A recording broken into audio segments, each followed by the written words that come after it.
Uh, cool. Yes, the YouTube thing, it's working now. I totally didn't hit the wrong button initially. But hello! Welcome What everyone. We are what's up? yes, we are 100% live. I made sure this time I hit the right button. Yeah, welcome chat. Today we got a fun day. I got Untested Gaming to come on.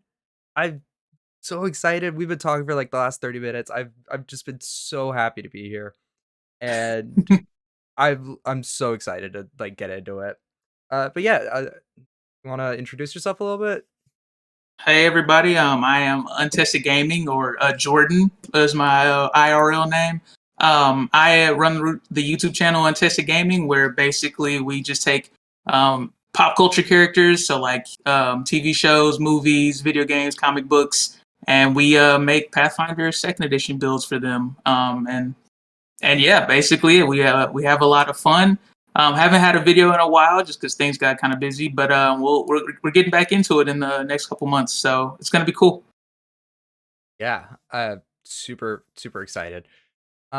Before we really start like diving into everything, I just want to give a quick thank you to our sponsors, World Anvil.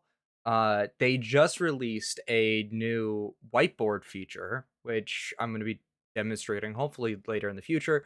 But it is really cool, and what it allows you to do is it can essentially act as a whiteboard, but virtually for all of your tabletop needs. I mean, I started messing around with this a little bit earlier, but you can like import images and then like physically write on it, and like you got people like view and watch it. It's like a great way to just like get ideas out there while also not eating up as much paper space, because I know I am guilty of this where I have a like pen and paper and I eat up a whole notebook and of just random idea, insert here, goblin question mark. And just huge shout outs to World Anvil. And I got a special thing. If you use code dd8 at checkout, you can get 40% off a 12-month subscription to World Anvil. And I think that's a great bargain, mostly because I've been using World Anvil for quite a while. And like even before I even joined the Deadly D8 team, I was using this for my Age of Ashes and Iron Gods games. It's so much fun, and you can do so much with it.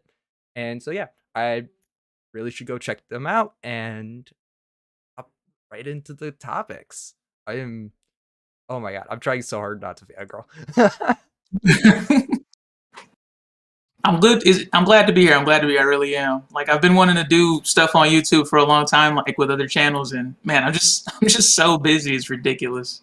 Oh yeah, I get it. It's the time of year, where everything is cranked to 11. Oh, definitely. So, just kind of like get the audience like know about you a little bit. What kind of like got you into Pathfinder and then wanting to make the Untested YouTube channel? So I started playing Pathfinder First Edition, like basically right at launch. Um, this was my junior year of high school, and a lot of my friends were like, "Hey, let's play D&D," and like none of us knew how to play D&D or even where to go, what to do. So we went to a local gaming shop, and there were people in there that we thought were playing D&D, but they were actually playing Pathfinder. And we asked like, "Hey, what's going on?" And they literally taught us how to play Pathfinder. This was in like 2009, so literally the first year of Pathfinder. And so that we went on from there playing Pathfinder, thinking it was what everyone else was doing with D&D, and it was not at all. And yeah, we were having a blast. And then later on, like I went to college and stuff, and then like I got out of the TTRPG scene for a really long time. But then and I guess this was like 2019. I was just randomly searching YouTube for like something random for like Kingdom Hearts, and then like I came across a Tulak the Barbarian video, and and then I was like, oh, this is super cool. He like makes every random character that you can think of, but for D&D Fifth Edition. And then um, another year goes by, Pathfinder Second Edition gets launched, or it gets announced, and then I'm like, okay, well, Tulak, are you gonna make some Pathfinder videos for us with the new system coming out? And he like put like 100,000 subscriber special or something, and then he was just like, yeah, if anyone wants to make a Pathfinder version of my channel, go right ahead. And then I was like, fine, I will. Do it myself. Exactly. I put on the Infinity Gauntlet, and I just started the channel like 8 months later. I mean, that's kind of similar to how Deadly D8 started, where it was a YouTube panel and Eli expressly being told don't go into animation, and then us going, well, him was just like, no, I'll do that, and then immediately just went right into it. But yeah, I'm so interesting getting to talk with people who have transitioned from first to second edition, because I definitely feel that it was a bit of a leap when it was like first announced that we were getting 2E stuff. And what was that transition like for you? As because you were there from like way before. I joined year 8. I was overwhelmed the second I came in because there was 20 years of content like coming into it. Exactly.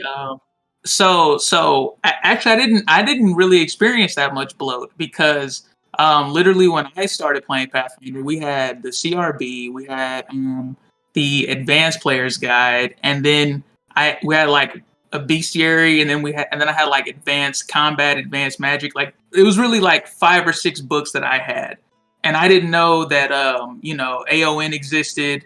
I didn't know anything on the internet out there. I literally just had like these like 6 books on my shelf, 5 or 6 books, and that's all I had. So like when I came back into TTRPGs, like after 2E was announced, I looked back at first edition because I was like, well, 2E's not like out yet, but like I still want to like get back and play. And then like there was like a million things in first edition. I was like, oh my lord, what is happening? There was just way too much stuff. I actually got like a little bit of paralysis, and then like I ended up just playing 4th edition for a little bit, and then a little bit of 5th edition also, and then like 2E came out, and I was like, okay, I'm gonna go just all into 2E here. I definitely get that. I started with like Reign of Winter, and I didn't realize that was a dungeon delving like adventure, and so all of us non-optimized were getting our butts whooped every Oh session. no. Because we Yeah. took like the trap feats, we were just like, oh, we're gonna do it, we're gonna have cool, and it's gonna be fun, and you know, like it's only gonna be the it's definitely gonna be like this, you know, handheld experience because we only have the core rulebook. So we're just vibing with the basic feats of it all.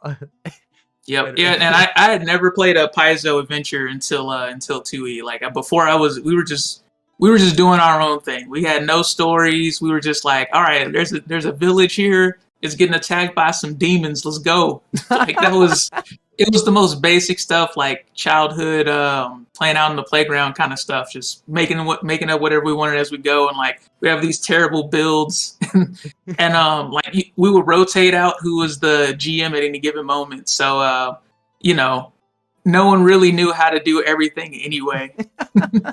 So if the players were getting trounced, it's just like, oh, all right, we'll just fudge a roll here and there. Now they're not gonna all die. Yeah, I totally get that. But no, my first actual AP with Paizo was Age of Ashes, and then I was just blown away by like, oh wow, this can be easy. This can be simple. This doesn't have to when like going back and looking at first edition after 10 years, after 12 years, I was like, oh, this is very complicated. And then 2E came out, and I actually read an adventure path, and was like, okay, this is actually really easy and really cool. We can do this. We can do this all day. Oh yeah, I mean, I jumped in at when I was like, oh, let's do straight Pathfinder 2nd edition. I made the mistake of converting Iron Gods into 2E, which is looking back at it now, like seeing some of my old conversion writing, I'm just like, this does not work. How did my players live? Like I've heard some stories. Well, stories. No, it's not even it's not the Iron Gods AP. I love the Iron Gods AP. It's my shoddy conversion work from 1st edition monsters into 2nd edition monsters and all of the items into 2E. Yeah, that's what I mean. Just like I've heard a lot of people have they really struggle converting 1E stuff to 2E stuff, and like it's just a very different system. It's a very different system. Oh yeah. So to kind of like the reason why I brought you here is because your channel has to do a lot with character builds, and it has a lot to do with character. So just kind of like get us like kicked off in this realm of how do you think the story influence how do stories in general influence the way we see TTRPG characters, either in the way we perceive them in media, such as, uh the Legends of Vox Machina being like a D&D based TV show, or to even, something like the Marvel MCU where it's very not so much fantasy, but definitely has the realm of like 2E possibility. Exactly. So my approach for using media in general to make things happen in TTRPGs, it's just always to one, sort of remember like what how stories even get made in the first place, and then two, there's like a sort of a spectrum of like on one end you have kids on the playground making up stuff, and then you have on the other end you're like watching a TV show or a movie where you have no control over the narrative, and then you have complete control over the narrative over here. And then TTRPGs are like somewhere in the middle there where you have rules, but you're also making it up as you go. So one of the things that I really like to do at my tables and when I make a character, like especially when I'm making a character build, I like for there to be a story from level 1 up to whatever level I'm planning on going to. On my channel, it's always level 20. So from level 1 to level 20, I want there to be like, okay, this has to reflect the kind of things that I saw in the story that I'm trying to replicate. Or if I'm making up a new story, then I'm like, what's the character arc? Where do they start?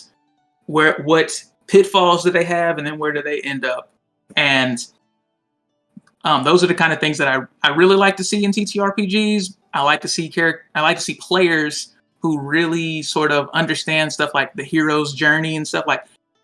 Everyone that I play with, we all went to school together, so we all did like English class together, literature class together. So we all know like the hero's journey. We all know like all these literary concepts. So when we sit down and we talk about characters in TTRPGs, we are using literary terms like, like this character has a foil or something, and like all of those like high-minded things we come to the table with, and then we just sort of scrap all of that, and then we're just like, okay, let's just have fun because we've already did the work, we've made the character. Now let's just goof around with these characters. So I think if you spend more time sort of like in prep as a GM or as a player, and you sort of really understand your character's background and their motivations, and then you try to understand what's going on with the plot at the moment, then that lets you prepare a lot more so that you can be more in tune with the moments, and then you can actually role play effectively. I think that's very important for not just building characters, but also being a GM as well. Yeah, and like, And sorry, go ahead. I was gonna say, and then like as it comes to like being influenced by other media, you can always just look. So like, I don't want to get into like spoilers here, but I just saw Morbius like literally right before I got on here, and so that movie, it has a very like distinct hero's journey where like at the beginning he's like, oh, I am afflicted by this disease, and then he's like, well, how am I gonna fix it? Now it's like, oh no, the fix is the problem. And it's just like you can bring those kind of story hooks to your TTRPGs like really easily, and they make everything just feel so much better once they've been implemented. Yeah, definitely. And I really like what you said about how like you can kind of see these like plots develop in media, because I can tell you there's multiple times where it's so easy to reference a campaign as it's like this but with this, like it's like Bloodborne but it's with demons, just like a Exactly. very I think media has this great way of integrating itself so well into TTRPGs that, Definitely. you could totally like go, oh, well, I really like the plot hook of, like John Wick, where like it's one man going on a revenge mission for 3 movie, about to be 4. And, but like you can take that plot, and I think the cool thing you can do with it is you can like twist and augment it to your players, like don't actually kill their dog animal companion, but kind of like reference that like vibe. I think the feel of the story is kind of where it's a little bit more important than like the details. Oh, definitely. But I would say that I probably would totally kill their dog animal companion. If I'm being completely honest. The poor Oh. start to the Ranger.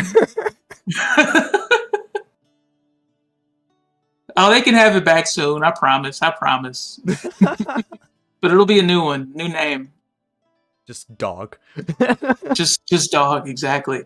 And then, but okay, so yeah, you can borrow a lot of things, but I think the most fun thing about TTRPGs is that you get to fill in the blanks that you see in media. So like, obviously with at least big media like big movies, big TV shows and stuff, we can add things that we think are underrepresented. We can change things that we wish we had saw in the media at our tables. So I think that's also another thing that you should not necessarily use media as a reference, but sort of like look at media and see, oh, these things are missing. We can explore these things on our own because, we don't need to worry about a big budget or pleasing an audience or whatever.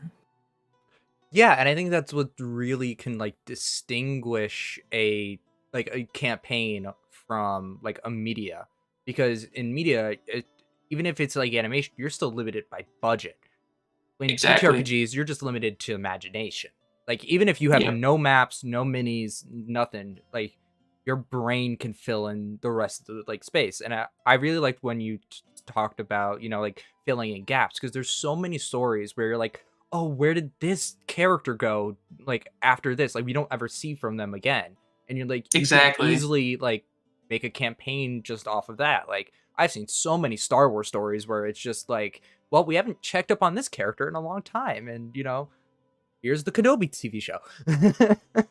Man, I don't want to go on a tangent about Star Wars, but I am such a big fan of Star Wars that I'm just so frustrated with Star Wars because I want to love it, but they just do so many things where I'm just like, why? What are you doing? No. I think I think that sums up a good chunk of the Star Wars space, where a good chunk of it is like, we really want to love this, but at the same time, what the hell is happening?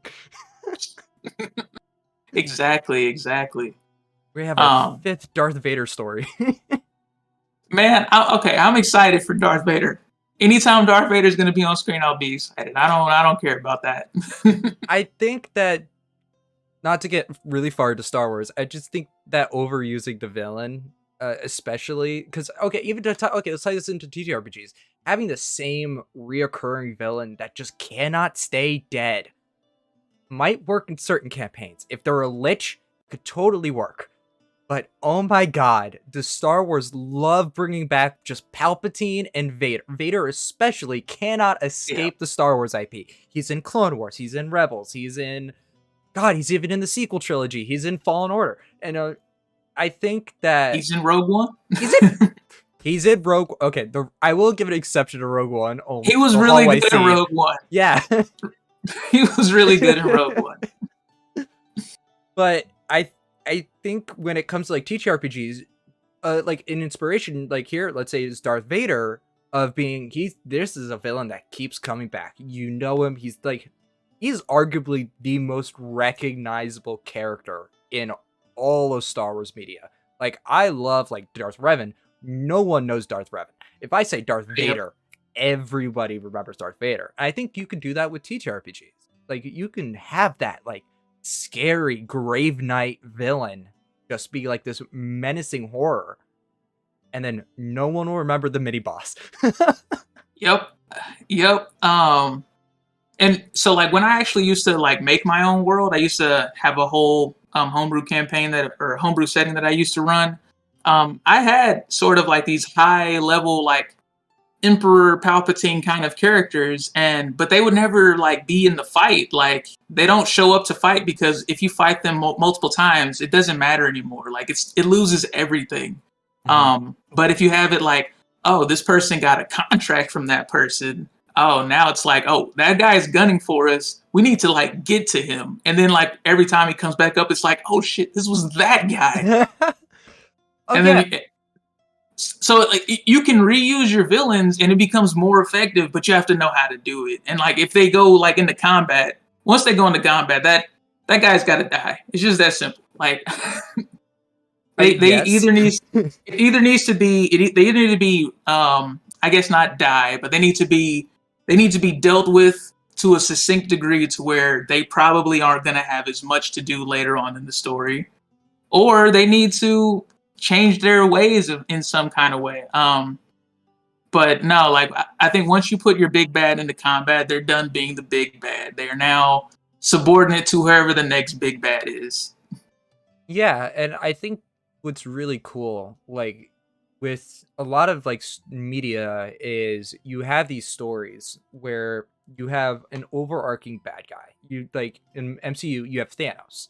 Now Yeah, Thanos isn't directly involved until Infinity War and Endgame, but he's sprinkled throughout like with all of the other minor villains, and I think that's how you can really make a BBEG feel memorable because everybody exactly. remembers how I remember the fans after Infinity War and seeing the pure like the MCU anger come out of being like my Yes. favorite character got dusted.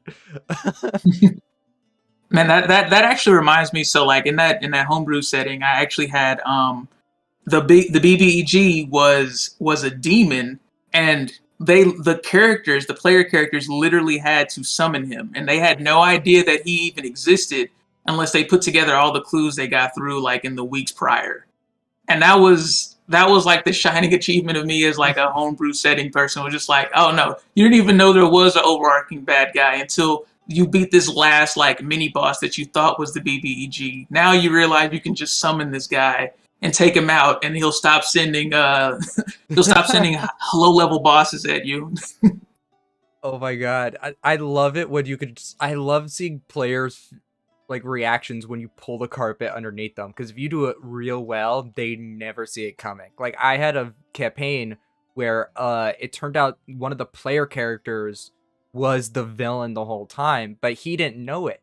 So Nice. it was like kind of like a Doctor Who time traveling whatever, like shenanigans, but essentially evil version from the past came to like rectify his future. It was just like and he ended up being like a time glitch. It was a whole thing.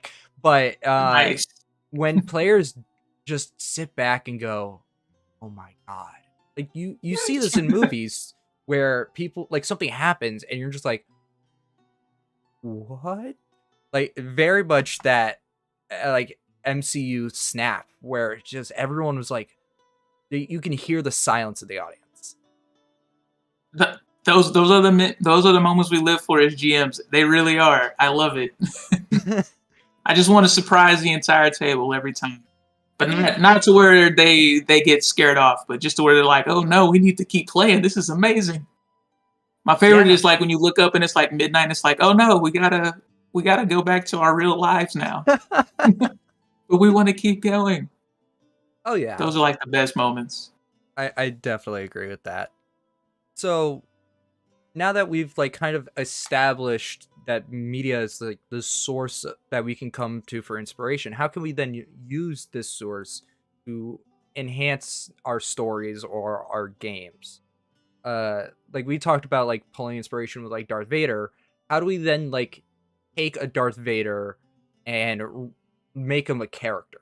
Because your channel has a lot to do with the characters themselves. Like you don't really build like here's a homebrew guide on how to build a monster, how to build Thanos as a monster in TTRPGs or Pathfinder Second Edition.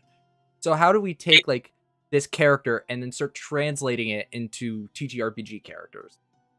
The first thing I would say is if you want to make characters in a TTRPG, the first thing you really want to do is you really want to know that character. Like you want to know whatever their motivations were. You want to know as much background as you can get on them, and you want to know everything that they can do because the last thing you want to do is like make a character and then someone's like, well, wait a minute, they couldn't do that. Why is your character doing that? And then it's like the facade is gone. So thing one is actually know the character you want to build. And then thing two is realistically, you just need to look at what you can do in the system and only look at what you can do, not really what the system calls it. You want to just see like, okay, this is a person who can, attack 8 times in a round. Like this is a person who feasibly could do that. So like Anakin Skywalker can probably attack like 6 times in a round. Oh, And so it's easily. just like, oh, easily. So it's like, okay, well, how do we get a build of a character that can do that? And then whatever the book calls it, you just go with that thing. So it's a lot of reflavoring where it doesn't say that this is what it is specifically, but like it gets the same point across. So that if someone sees this character in action, they're like, oh, I know what that is. I know what this person is doing.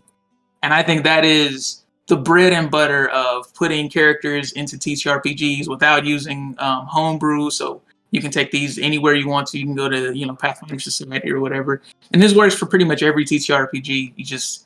You look at what the rule set can do, and then you try to get characters to work within that rule set.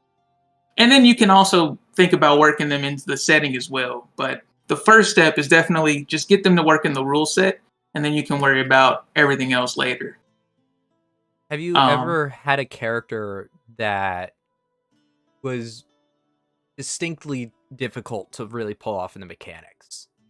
Distinctly difficult. Yeah, because I know Pathfinder, because you can do a lot in Pathfinder 2nd Edition, just based on the archetype system. Like, it... You can do a lot in Pathfinder. Yeah. It's kind of ridiculous. It's legit insane. So I think one of the more difficult characters I have done, at least for my channel, just because that's probably the easiest place where I can reference all the builds I've done. I think one of the most difficult ones I did was for Fiddlesticks, which is a League of Legends character. And if you're not familiar with Fiddlesticks, he is a demon entity that like lives inside of a scarecrow. He's possessed a scarecrow, and he's a demonic entity that feeds on fear. So everything he does is he wants to go out and he wants to cause as much distress as possible, and then he wants to feed on that distress. And usually that ends up killing his victims, but it doesn't necessarily have to.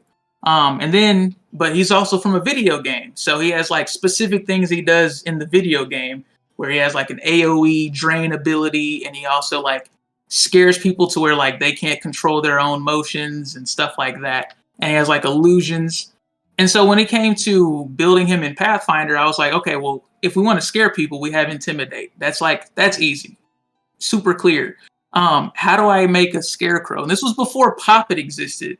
So it's like, how do I actually make an artificial life form where everybody is living right now, at least as far as all the ancestries are concerned?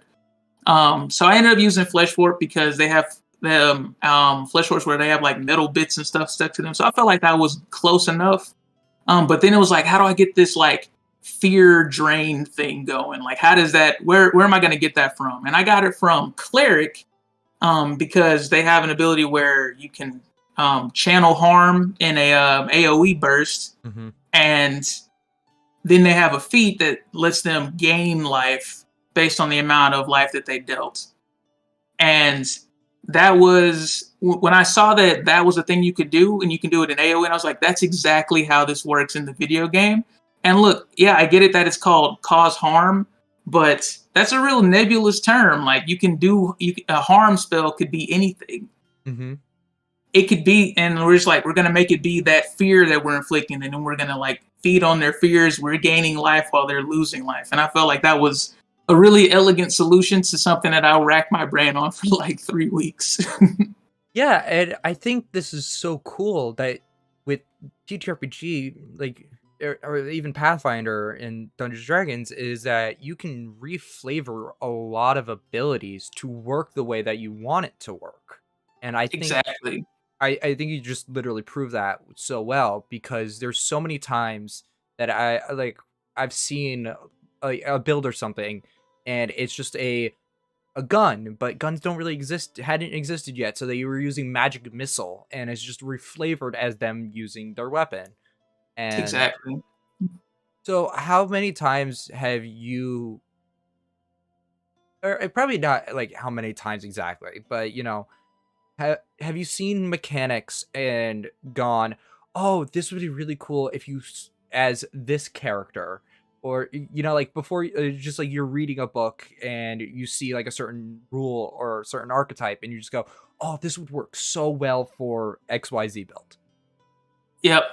So that is I have two. So I have two builds on my channel that are both characters that throw cards, and and one of them is a character everyone knows is Gambit from X-Men. Mhm. He has the power to like imbue energy into objects and then throw objects and they explode. And he likes to throw cards around. And then the other character is Twisted Fate, who is a character who, when he was raised from a child, his a lot of his culture, his ancestry, they were around card based magic. And when I saw that there's like Thane's Fulberet, like that ability just lets you turn cards into combat. So I was like, okay, that's super cool. I have to do like at least one or two card based people now. And then it turns out I only actually used Thane's Fulberet for one of those characters. But I that's probably like the one where I was just like, yeah, I have to immediately make characters for this ability right now. Another one is the Soul Forger archetype. That's another one where I was like, okay, this is every magical girl or whatever or Power Ranger. So I probably made like 10 builds for Soul Forger, and then I realized I was like, okay, these are all like none of these are great. None of them are on the channel yet, but I've made a couple for friends. And like when I first saw Soul Forger, I was like immediately like, okay, yes, this is cool. We can make a lot of characters with this because it just really feeds into that like Super Sentai kind of thing of just jumping into your armor and now suddenly you're more powerful. Yeah, and I think like a really good way to even look at that would be just like it could be even like Titanfall, even where you're jumping into your mech. And Exactly. Yep. I think you just with just your last sentences alone, I'm just like thinking like Diva from Overwatch, just like there's so many times like or even Iron Man. Really, we were talking earlier. We were talking about Iron Man earlier. Yep. But I really like that in especially second edition. It's because of these rules and mechanics that you are allowed to do such things like that. Because for Power Rangers, yeah, totally could do a Megazord easily. Like that is just some soul armaments and a very good team working together. Yep, that's and it's insane. They with just a couple of feats, they gave us Power Rangers, like all of Power Rangers. I was like, this is amazing. I don't even have to do this anymore because everyone sees it because they've made it so intuitive that it's almost obvious. Yeah, and then so you do this great thing that I was talking to you about this earlier, just kind of want to bring it up again, where I think your channel and has this great ability to kind of I would say subvert the obvious. When I say this, I mean when my first video that I watched and that I really think you really kind of like blew up your channel a little bit was the Batman video. And Yep. I didn't think of him as an investigator because I only thought of Batman as this like Arkham Knight character where he is this brooding a rogue with, some unarmed attacks and, is good at detecting things, but is a little bit more on the combat side. And it literally, like in the first like 30 seconds of your video, like, we're not doing rogue, we're not doing champion, and no vigilante archetype. I was just like, there goes the entire build I had in my head.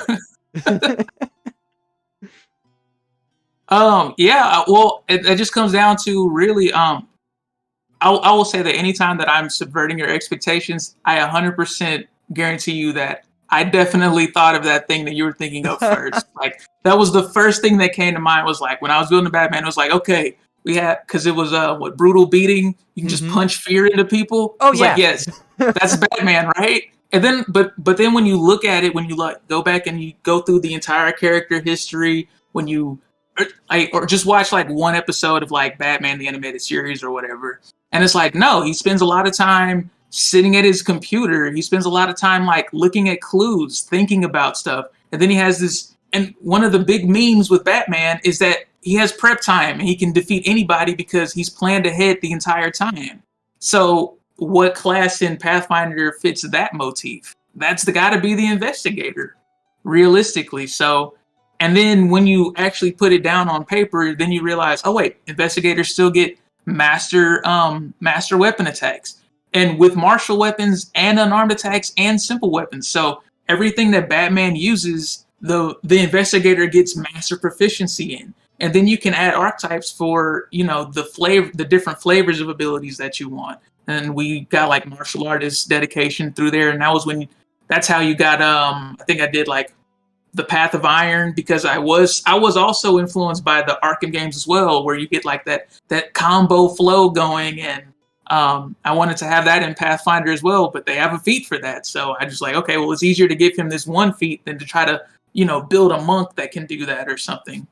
Yeah, and I definitely think that kind of subverting the expectation a little bit is kind of what makes a character slightly more interesting. Because you can definitely have, and I think we both have seen this trope in media a lot, which is I'm a dark, brooding character. I sneak in the shadows. I don't work with anybody, and I am the solo badass. And Yep.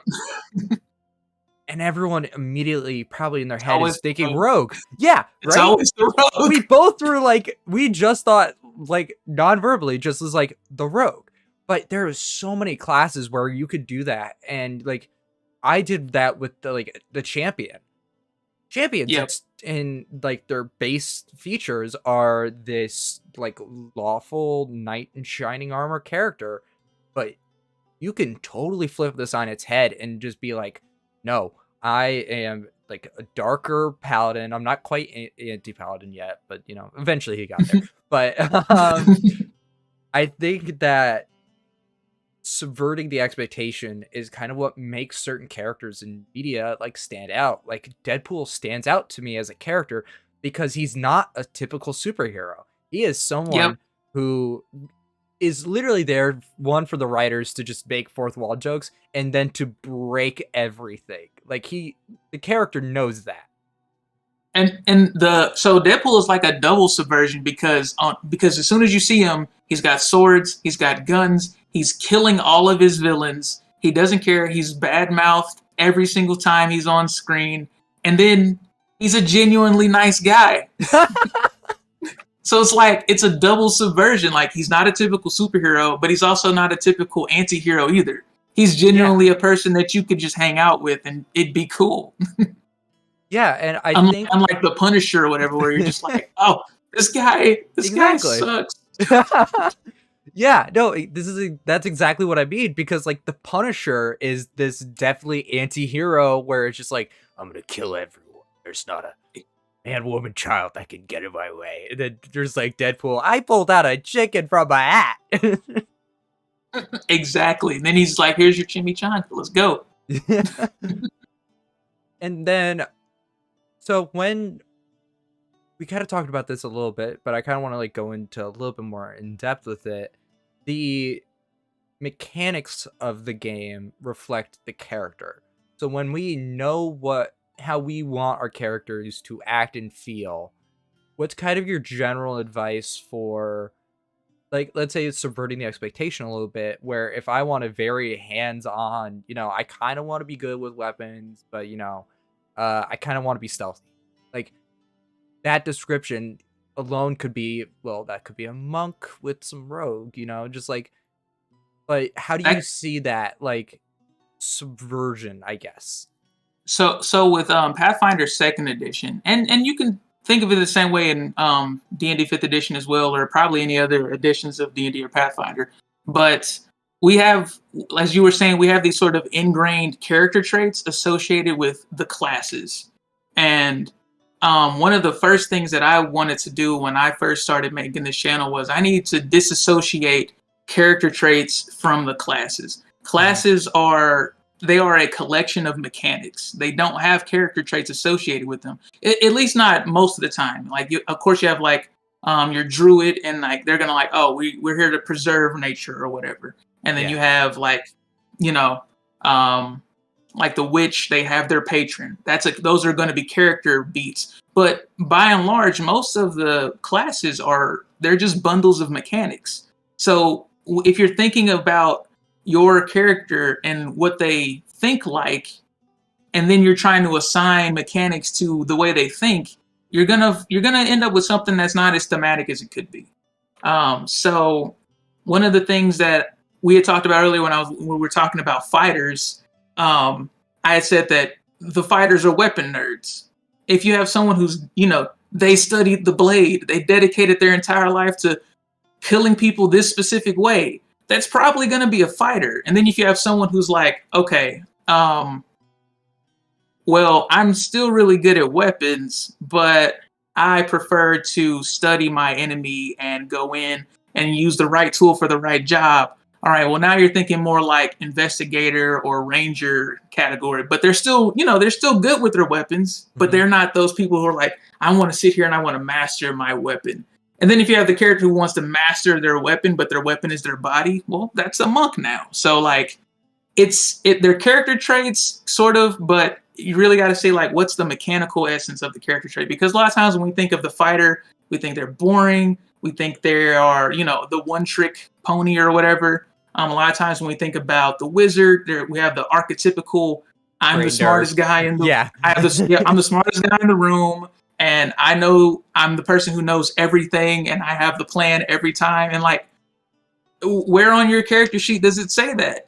Where on your character sheet? You have more spells known. That's the only difference your character has as a wizard.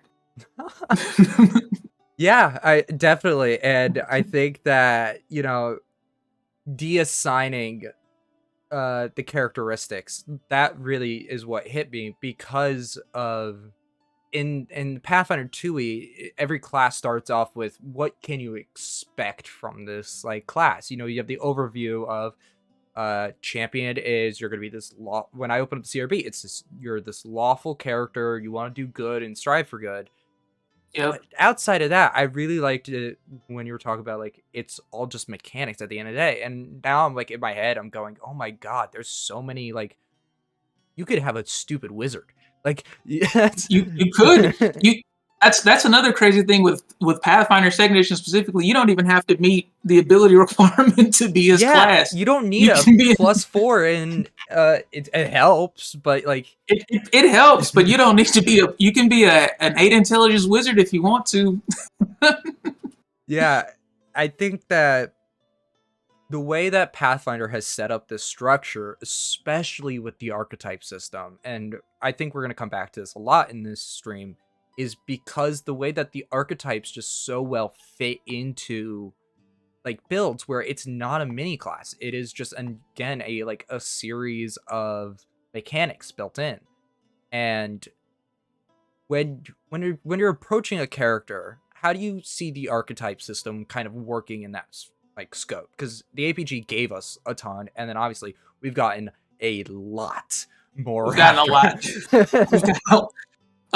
So it's kind of insane. When I'm trying to narrow down an archetype, okay, so the first thing that I do anytime new archetypes come out is I just read them. I just want to know what's out there, what exists, what can I possibly do? Because when I'm going back later on, that's when I'm going to pick from. I'm just like, okay, this character needs to do this specific thing. And I'm like, all right, now I know that this specific thing only exists like in the Oozemorph archetype or whatever. So now this character has to have that archetype in order to get that specific ability.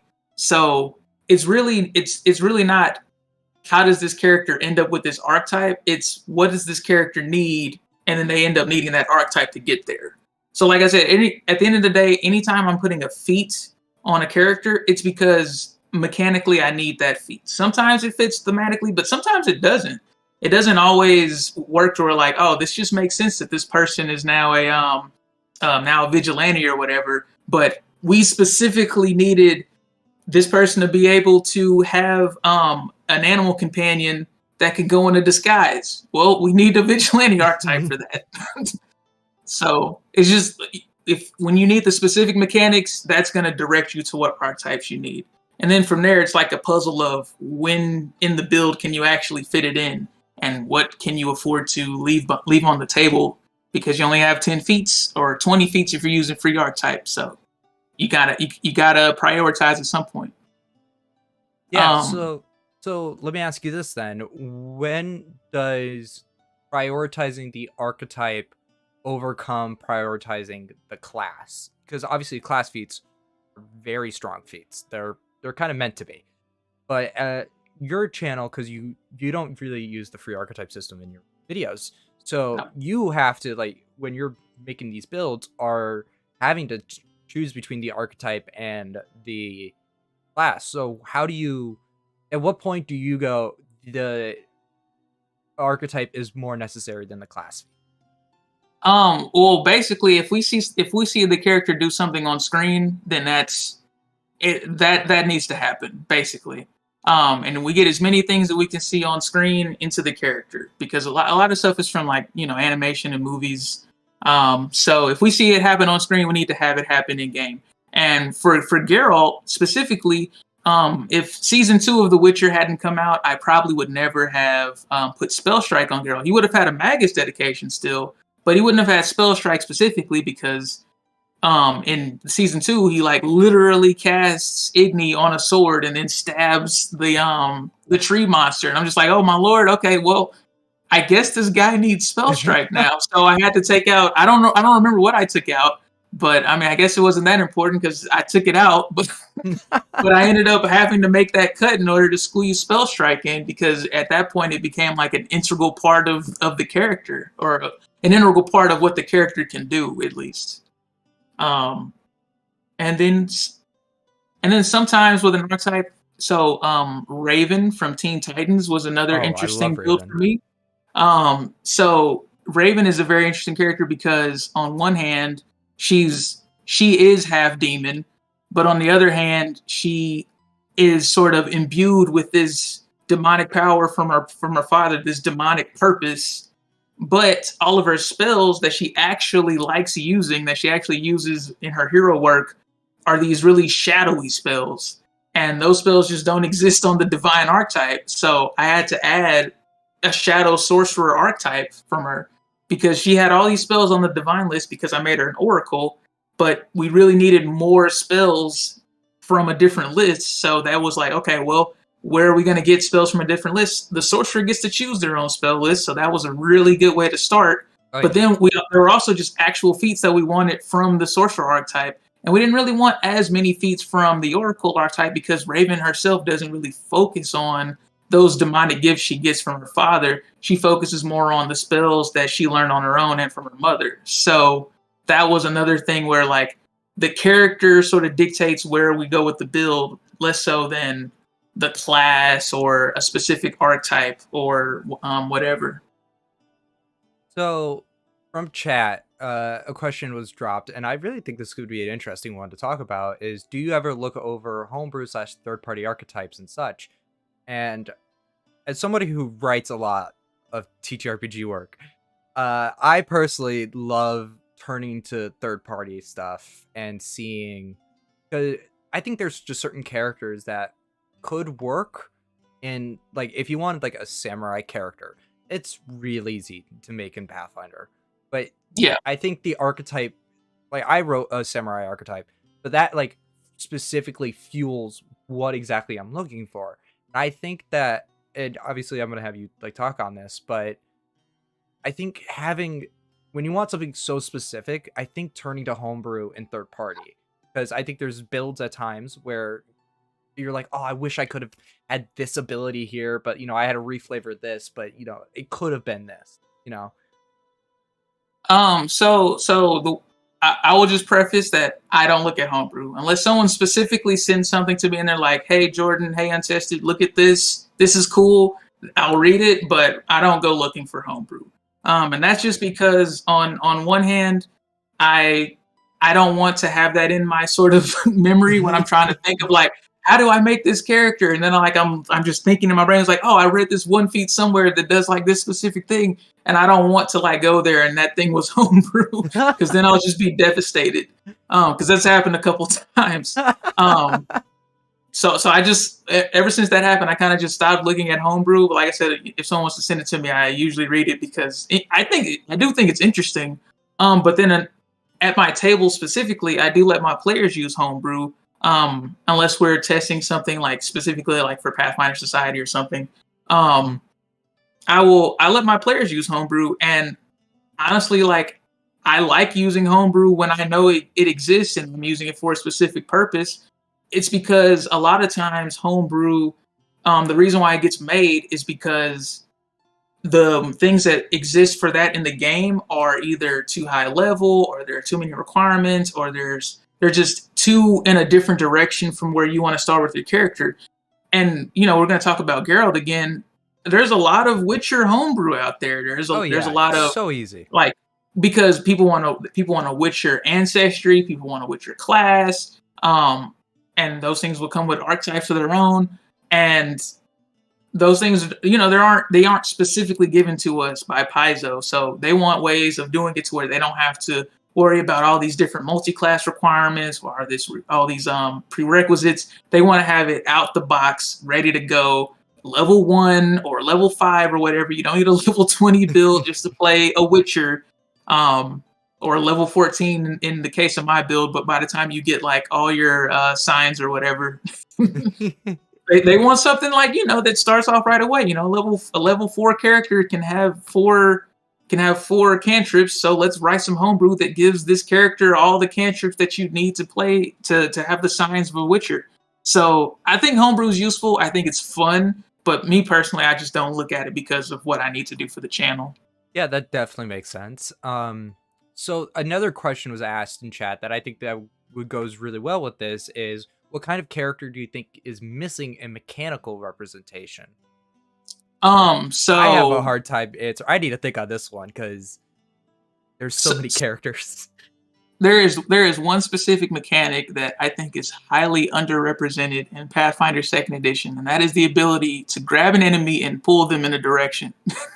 Not push them, pull them. And there are only a couple of abilities that do that, and they're very specific. And I just wish that was available to more different character concepts. So I think there's a spell that does it, and There's I think there's spells that can do. There's a few spells that move characters, and then there's definitely one that pulls in characters. Mm-hmm.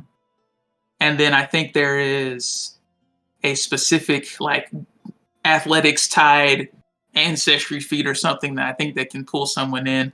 Can't remember it off the top of my head, but if we can have more of that, like just sort of like in the fighter somewhere, like within the first 10 levels, for multi-class purposes, that would be great. But that's something where I have struggled to find things that do that, that I've wanted. And I know they're homebrew for that too. I've definitely seen, like, I know someone made like a Thresh homebrew from League of Legends, and like he has just all this chain magic and he's just pulling people all over the battlefield. I'm like, oh, that's sweet. I wish that was in PF2 so I can use it for a build. Yeah, I think specifically when it comes to mechanics, Paizo's kind of limited in what they can really touch, because they can't really say, hey, this is our Jedi class. This is exactly what you need to like force pull and push everyone everywhere. Exactly. That's another thing that's like really good for homebrew, because you can obviously just say what you want to say. But no, I think Paizo finds very good ways of like just saying, like, no, this clever. is this. they find some very good ways of saying, this is what this is. Go for it. Oh yeah, I mean, like, my favorite example of this is like the Horizon Thunder Sphere spell is quite literally the Kamehameha Blast from Dragon Ball. Like, It is so obvious. So I'm seeing in Elder Dream Games' statement, he's saying being able to push and pull is super powerful in 2E. I am completely aware of that. Like, I know why it doesn't exist that far, like that often within the system. I'm just saying that I do wish that there was a more accessible way to get to it, like without needing like a spell casting archetype or whatever. I think that we should have at least one way in a spell casting archetype and one way for marshals to get it, and then that's probably going to be enough. But I think we need like one or two more abilities with that, and it is really powerful. So maybe it should be higher level stuff, but yeah, that's just me. But yeah, it is definitely really powerful. I understand they can't print it all over the place because GMs need to be able to control their characters too. Yeah, and I think that the overall like structure is you can still get to that point where like you said, like if I was making a Jedi, like I could take gravity well. That can do like a ton for representing some of like the force push and pull abilities, but it's not the same. And Yeah, I think that when designing, and I know this is probably isn't like your sphere of like great knowledge, but like when it comes to like mechanical design, the certain like aspects need to be traded off, I guess. yep, And so like in this case, you can't expressly call it a force push. But you know, like you can like we talked about earlier, you can reflavor gust of wind. That could be a strong force push because I believe that pushes people and takes like bludgeoning damage. yeah, It's been a yeah. They while. take bludgeoning damage if they hit something, or they get knocked prone, I think, and then they take damage if they critically fail, I think. I know someone just cast it at someone just cast it at my table like literally a month ago, and it was like, and I forgot that it lasts like throughout the whole round or whatever. Like I thought it was just right there, like just on their turn, and it was the whole round. I was like, wait a minute, what? I don't remember that. I was like, this is amazing.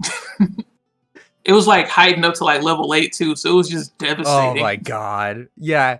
I just think you with the way the mechanics work, you can get so many like great moments like that because like you could totally reflavor like the force lightning ability to be like lightning bolt, and then you can totally get your Darth Sidious ultimate power like scene. And Yeah, I think like when we were talking about earlier, the ability to like take this and reflavor it a lot, because obviously we can't call it force lightning because that'll get Paizo in trouble because copyright and all that stuff. But I think that having this way of being able to change it so you can like reflavor it as such.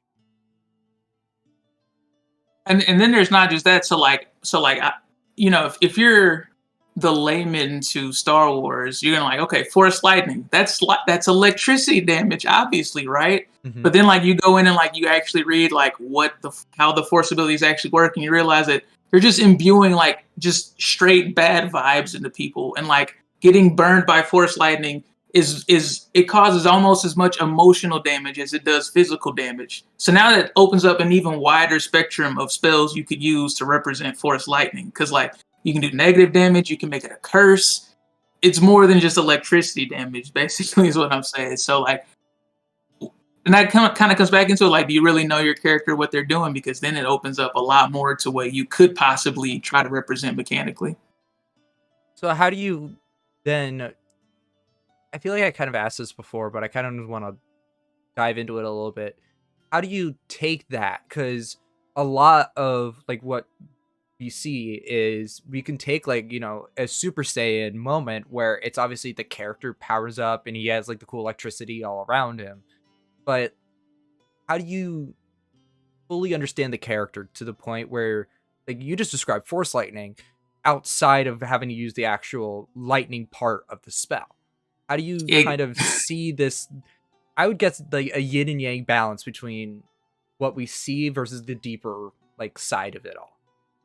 Well, so I would say that if you're making a character for your campaign, I'm gonna assume that you're already a fan of that character. So really, you're just drawing on your own knowledge. Like it's just like, here's the things that I know. Here's the stuff that I've watched this 4-hour video essay on this already. You don't have to do it. I've done it already for you. Um, and then like with me, like when I make a character, I truly have to like become a fan of these characters, because there's a lot of characters that on my channel that I didn't really know about before I started researching them for the build, and like I really have to become a fan, because there's a true fan there, and they know what the character should and should not be capable of. So I have to like honor them. So I think really, like, it sounds complicated, but if these are the characters that you truly love and care about, you're gonna know what needs to happen. I feel as long as you sit down and think mechanically, because all of the stuff that happens outside of mechanics, that's stuff that you do as the player at the table. When it comes to preparing your character, that's all mechanics. It's all mechanics to me, at least.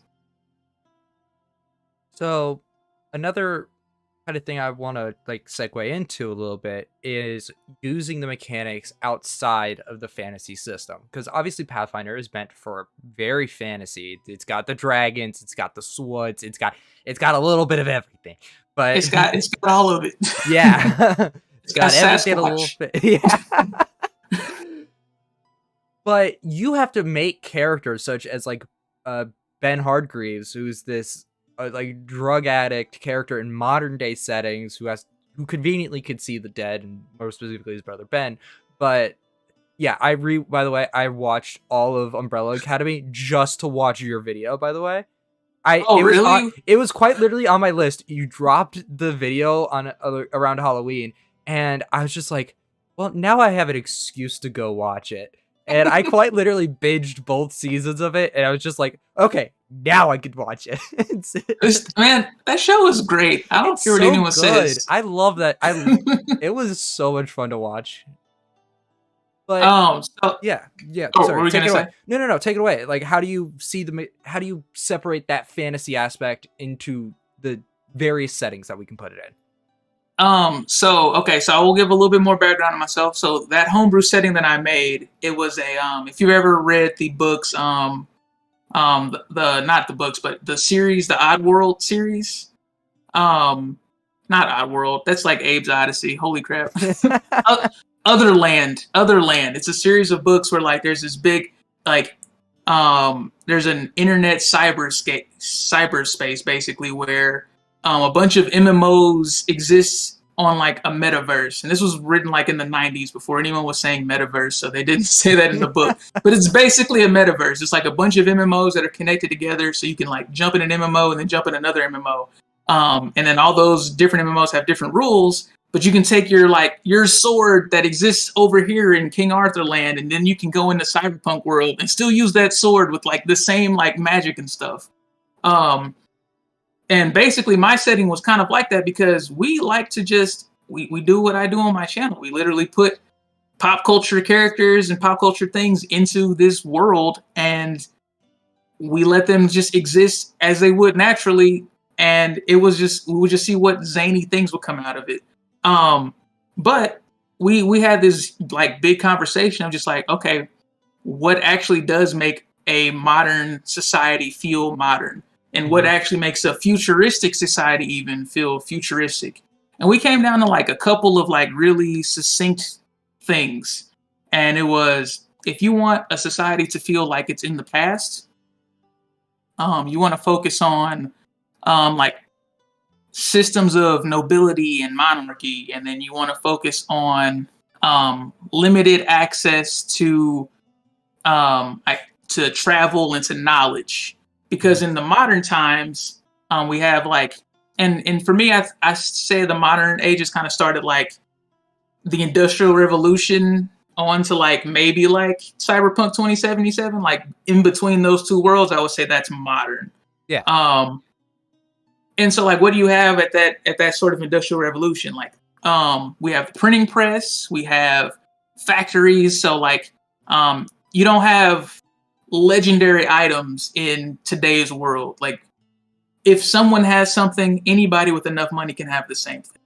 Yeah, that's a very modern concept that didn't really exist before the Industrial Revolution. Before then, if you wanted your masterwork sword, that sword is completely unique. No one else can make that thing except for that one artisan you went to. And if he wants to make another one, he needs to get inspired again, or else it's just not going to happen. But now in the modern age, anyone can have that. So that's one thing where we look at, like, we don't really have like legendary items. We don't have completely unique spells. Basically, anyone can do anything as long as they have the cash for it. And that kind of ties into the second point, which is there's no real nobility anymore because you had like the rise of the merchant class. So now instead of dealing with a noble who has land and they charge taxes to their serfs or whatever, now you have this like person who runs a corporation, and that's where you're going to get all your quests from. And this is like setting stuff because I make characters for my channel, but really I make settings. That's what I did most of my TTRPG life before the channel came about. And then the last thing is access to information. So I said the printing press, but another part of that is a robust mail system. Like, can people communicate with other people across the world? And now with sort of that lens, sort of apply it to what you have in TTRPGs. Um, so in on Galarian, you can have a wizard, and his spell book is like literally tattooed onto his forearm, and he can have the message cantrip in there. Mm-hmm. So like, what difference is that between touching a glyph on your arm to talk to somebody 50 feet away than just calling them on a cell phone or whatever? And then similar things like, the wizard has access to teleport to any part of the world or any part of the galaxy.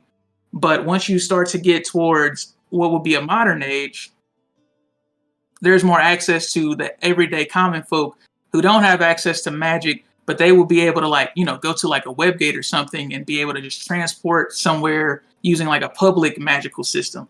So you can have like a magical system that's still modern. I don't know if you ever watched the show Black Clover, but No, that but is my brother has told me about it, and okay. So I'm aware of the basic premise of it. yeah, so on Black Clover, for everyone who's not familiar, it is a society. They're sort of like stylized as like middle age, but they aren't really, because they have a robust. Everyone has magic, and everyone is able to talk to anyone they want to instantly using a magic item. People have like magic brooms and stuff that they can use to just fly anywhere. So they actually have a very modern society because everyone has access to this. Basically, it's technology, but it's just magic. So and then we have Eldritch Dream Games here saying like rail and telegraph. Exactly. Like, those are very like modern concepts that we don't necessarily have on Galarian, but we have things that could like stand in for those things if you want to write those things into your setting. And so when it comes to rules, at least, I think that when you go to more modern settings, you're actually taking out rules. You're not really adding rules. You're saying, oh, wait, you don't need to have the message cantrip. You have a cell phone in your pocket. Mm-hmm. Oh, you don't need to have, you don't actually need to know the teleport spell. You just go to the town square and there's a big teleport gate there that anyone can use at any time. Stuff like that. And that really like makes your setting feel a lot more modern. At least in my opinion. No, I mean, I definitely agree, because the more access you're going to get to resources. And I think this is like what's so interesting, because I've studied, I wouldn't say studied history, because I'm stupid unknowledgeable about like overall history. But I mean this more in a sense of, you can track the progression of knowledge and experience just by how much access to resources everybody has. And I think like in the modern age, like in like current 2022, we have like even this is a phone call, like exactly, from two very different locations. And the ability like of information now is instant. I can Google anything I ever need to know. It's right there. But I can guarantee you, if I go like 40, 50 years back, like computers are not where they are now. Like, there is no Google. You have the library. You have, depending on what decade you put it in, the arcade systems. Like, so Yep. like I really enjoy hearing you like talk about the access to resources, because like I'm now thinking like, have you seen Bright? Yes. Okay, so Bright is, for those who don't know, is like a modern day fantasy where you have these fantasy characters in this like very modern day esque feel. And another great feel I just remembered is Onward from Pixar, where it's a modern day like setting, but with like all these fantastical like creatures and abilities in it. And I think seeing these fantasy aspects kind of start bleeding through, because they don't use teleport spells. No, they have a car. Why would I ever? That's literally the premise of Onward, is why use magic? I don't need to cast a light spell. I could just turn on my light right there, and boom, Exactly. there's my light source. Yeah, and it was really interesting because and I think me and Tulak both had this sort of like revelation at some point, where like with Tulak, when anytime he made a character in the modern age, they had the message cantrip because they have cell phones. And I was like, wait a minute. Well, you don't even need the message cantrip. We just assume you have the cell phone in your pocket. And then it felt like kind of like almost in like the same like 2-month span, we both just stopped using the message cantrip for anything. So how do you essentially start taking a mechanical aspect? Like, let's start talking like a little bit more about like the 2E mechanic side of it, because we're Mhm. obviously talking in broader terms of the theme of it. How do we take something, such as like a wizard, and kind of start translating this? Because like you did Spawn is a modern day character that is not set anywhere close to the fantasy age that is Pathfinder. So how do you kind of start seeing these translations into a modern day kind of settings through the mechanics of the world, not through like obviously the basis of the system, I guess? Yeah. So with Spawn, it was actually really interesting, and this happened with Spawn, and it also happened with Toph from Avatar: The Last Airbender, where I went back and I just consumed as much media as I could, and then I realized, oh wait, these characters, they're like these they have the air of these aggressive physical characters, but then when you actually watch them fight, Spawn, like, he's grabbing people with chains more often than not. He's shooting people with guns, Mm-hmm. and he's like making people. He's dealing emotional damage a lot of times. But but realistically, like, Spawn has the ability to be a very physical fighter, but he doesn't use those things. So Mm-hmm. for me, it was like, okay, well, if he focuses more on using his magically infused sort of his magic weapons, his demonically gifted weapons, and then also these earthly weapons, his guns, sometimes he uses a sword or an axe also, then it's like, okay, well, we don't have to worry about, can he like wade into combat. He can fight from a distance because that's the way I see him fight in the TV show. So that's when like Spawn became a sorcerer, and then Toph also the same thing. When we associate Avatar: The Last Airbender with martial arts, and but then when you actually go back and watch these benders fight, they're not fighting hand to hand. They're fighting with their bending, and Mm-hmm. so again, like with Toph, instead of making a martial artist who can also punch rocks sometimes, I just made a character who casts earth magic spells. And Yeah. like the somatic components are the martial arts that go into it what you instead of the martial arts causing earth to shake, or the Mm-hmm. martial arts causing your cloak to go around and cut people's heads off or whatever. So both of those characters in my mind when I first started were like, oh, these are physical characters, and then they became magical characters because when you actually sat down and looked, they didn't actually need to touch their opponents to deal the damage. More times than not, it was always from a distance. And so So that really sort of like became like, okay, so now they're not martials, because in Pathfinder Second Edition we have the really strong dichotomy of martial characters and caster characters, and there's only the two classes that sort of go in between, just the magus and just the summoner, where they can kind of do both. But for every other character, you are either a martial character or a caster more often than not. And when I'm making a character, that's one of the first things I have to ask myself is like, do they need a 9th level spell? For Spawn, he needed to be able to go to hell at will, so he yeah. needs the gate spell. It's that simple. So like, there's that, and then there's also, when you actually watch him fight, he's not fighting with his hands more often than not. He's fighting from a distance. So then that also led into the caster dichotomy as well.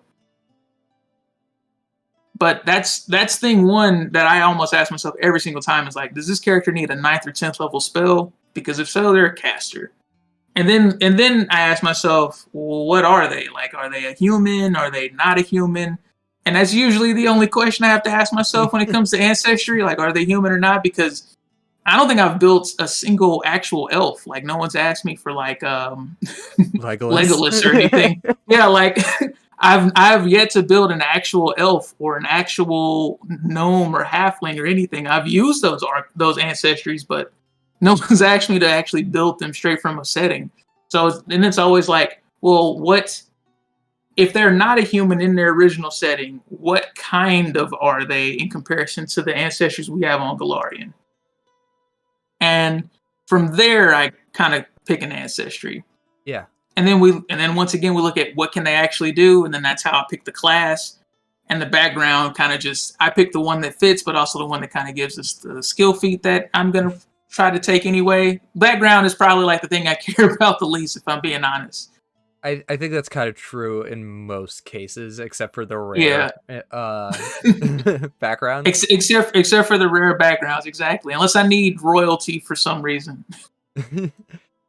So I think there's this interesting thing that can be translated into 2e, but I would love to hear your opinion on is one thing that I notice a lot, and like Spawn brought this up to for like me, is different adaptations of characters represent different ways of that character being. Like, even for Batman, let's say, we've seen Detective Batman with the new Batman movie. We have seen Fighting Batman with the entire Arkham series being as good as they are. We've seen, this like dark brooding Batman with any comic book in the 90s with Batman in it. So how do you kind of balance all of these things? Because like for me, when I was thinking Spawn, my head didn't go right to the TV show.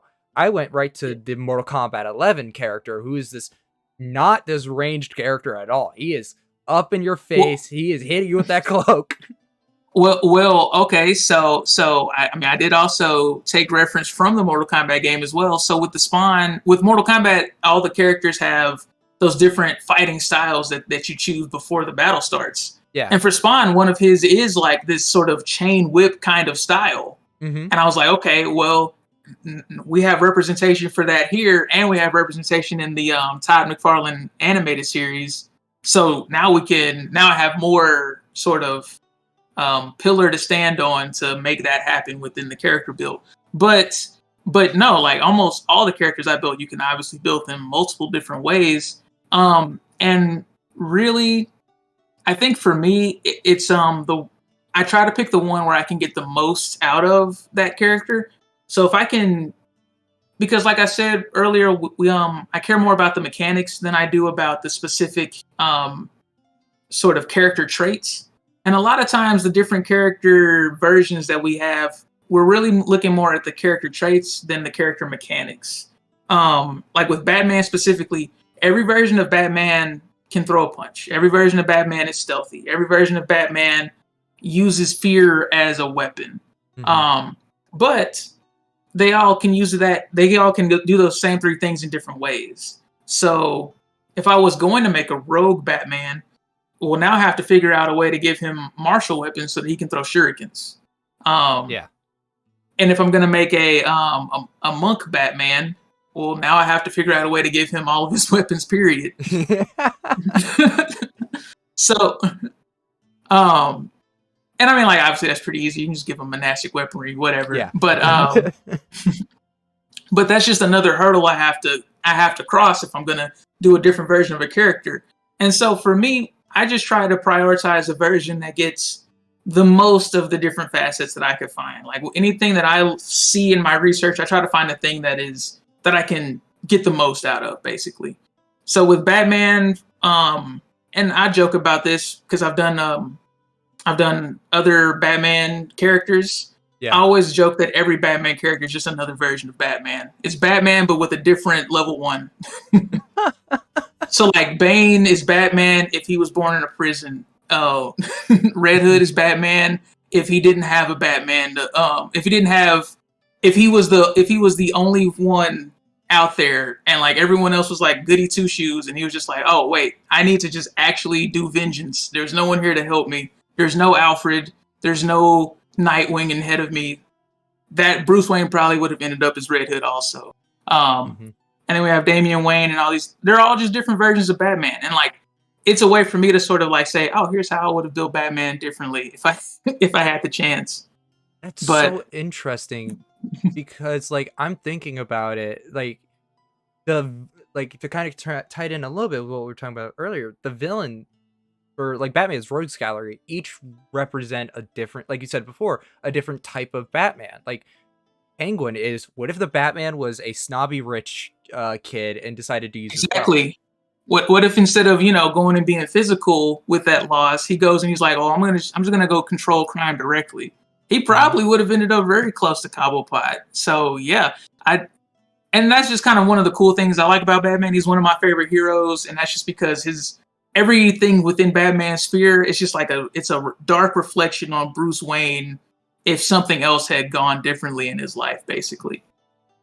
Yeah, and I think that you can kind of start applying this a little bit in your TTRPG stories with having your villains being, what if your character, and I really love, and we keep coming to Batman because he is just such great, but in the Killing Joke, I don't know if you watch the movie or the graphic novel, which is even better, in my Both. opinion. I've Yeah, done both. I've done both. I love the Killing Joke.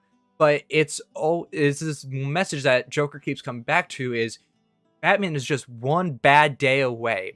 Everybody is just one bad day away from becoming the Joker.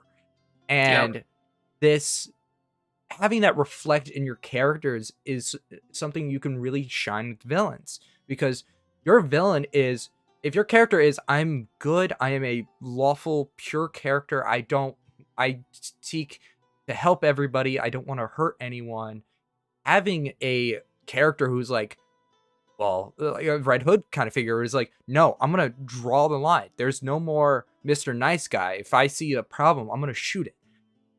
Exactly. Yeah. And I like using villains like that as well, where like I'm just like, no, this guy is literally just because like we said earlier when I said we were all like half of us were literature students and half of us were business students, but we all met in literature classes. Mm-hmm. And like, yeah, like, so we would just put a character out there and be like, yeah, this is your foil, man. You're going to have to deal with this character development right here and now. Here we go. The ultimate reverse Flash moment right there. Yep. Man, they won't let me kill Flash either. Oh. He keeps losing polls too. What? We can talk about this after or during the break. Flash would be in it. I want to talk about Flash eventually. I had some takes on that. So another question that came from the chat is, do you ever subvert expectations with ancestries? So I think I mean, I have one big one that I can remember off the top of my head, and that was with Superman. I made him a dwarf. I made him a dwarf because, well, first off, he's not a human, so that could not be human. I also didn't want to use a versatile ancestry because he's not like half human. Well, you could argue that he can, because he's part alien. He's an alien, so you could. He's like, completely alien. Yeah, so you could have done like an Aasimar, like elf. Elves are alien. I could have done an Aasimar elf, and we ended up going Aasimar dwarf. Mm-hmm. And we went dwarf because at the end of the day, Superman gets a whole suite of abilities from his ancestry, basically. And we couldn't get everything from the ancestry, obviously, but one of the specific things that dwarves can do is they can look through stone randomly. You figured out X-ray vision? So dwarves. So and not just that, like they can like see imperfections and things like at a glance, and like that's a very Superman thing where he can like literally look at someone and he's like, no, your organs are backwards. You're from a different universe. Like that's a very specific Superman thing, and like dwarves can randomly do that with different kinds of rocks and metals. So it's like, okay, we can go with this. And then you also get the there's a way to get like greater dark vision. Basically, you have dark vision for magical darkness. And I was like, that's also a thing that Superman would most likely have. And only dwarves get it. I right now, I'm not picturing Superman, but Gimli from Lord of the Rings as Superman now. And I'm just picturing we dwarves don't use laser visions. We're natural. I'm sorry, we don't fly. We're natural jumpers. We leap from building to building. Oh yeah, and like like you can say like you can have the picture in your mind of what a dwarf is, but at the end of the day, they're all medium creatures, so there's really no height requirement for a dwarf. Like if you ever look at the Elder Scrolls, their dwarves were regular height. They just lived underground inexplicably. I mean, I'm sorry, I just cannot get this Ghibli photo out of my head. I'm just picturing how much, I would say, better Lord of the Rings would have been if Ghibli had the powers of Superman. I had talked with a friend about commissioning art for like whenever I finished all of the Justice League characters for the channel, like having art of them as built as like pictured as how I built them on the channel. And like I just want like dwarf Superman just like in the middle, just shorter than everyone. Like I want that. Like it would just be amazing. Yeah, and I think that you mentioned that, you know, at the end of the day, they're all medium creatures, because now you can really start to mess with the overall dichotomy of a character. And like, for instance, you mentioned like Oozemorph earlier. You could totally do Flesh Warp Oozemorph, and now you got Clayface. Exactly. Or Venom, or whatever you want to like go with in this case. And another thing from like Oozemorph specifically, like one of the sort of traits that come with that archetype is that the more you dig into it, the more repulsive you become to like the average person. And like that's totally Clayface. That mechanic is Clayface to a T. And same for Venom. So like it just works. Todd Howard, it just works. All right, so we're gonna start transitioning into our break. This has been an absolute blast, and Untested will be back after the break, I promise.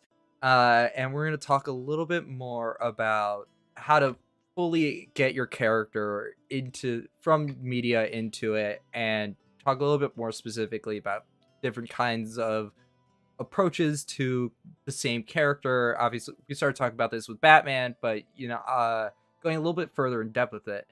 And yeah, I just want to give out one more shout out right before we go to the break to once again our sponsor, World Anvil.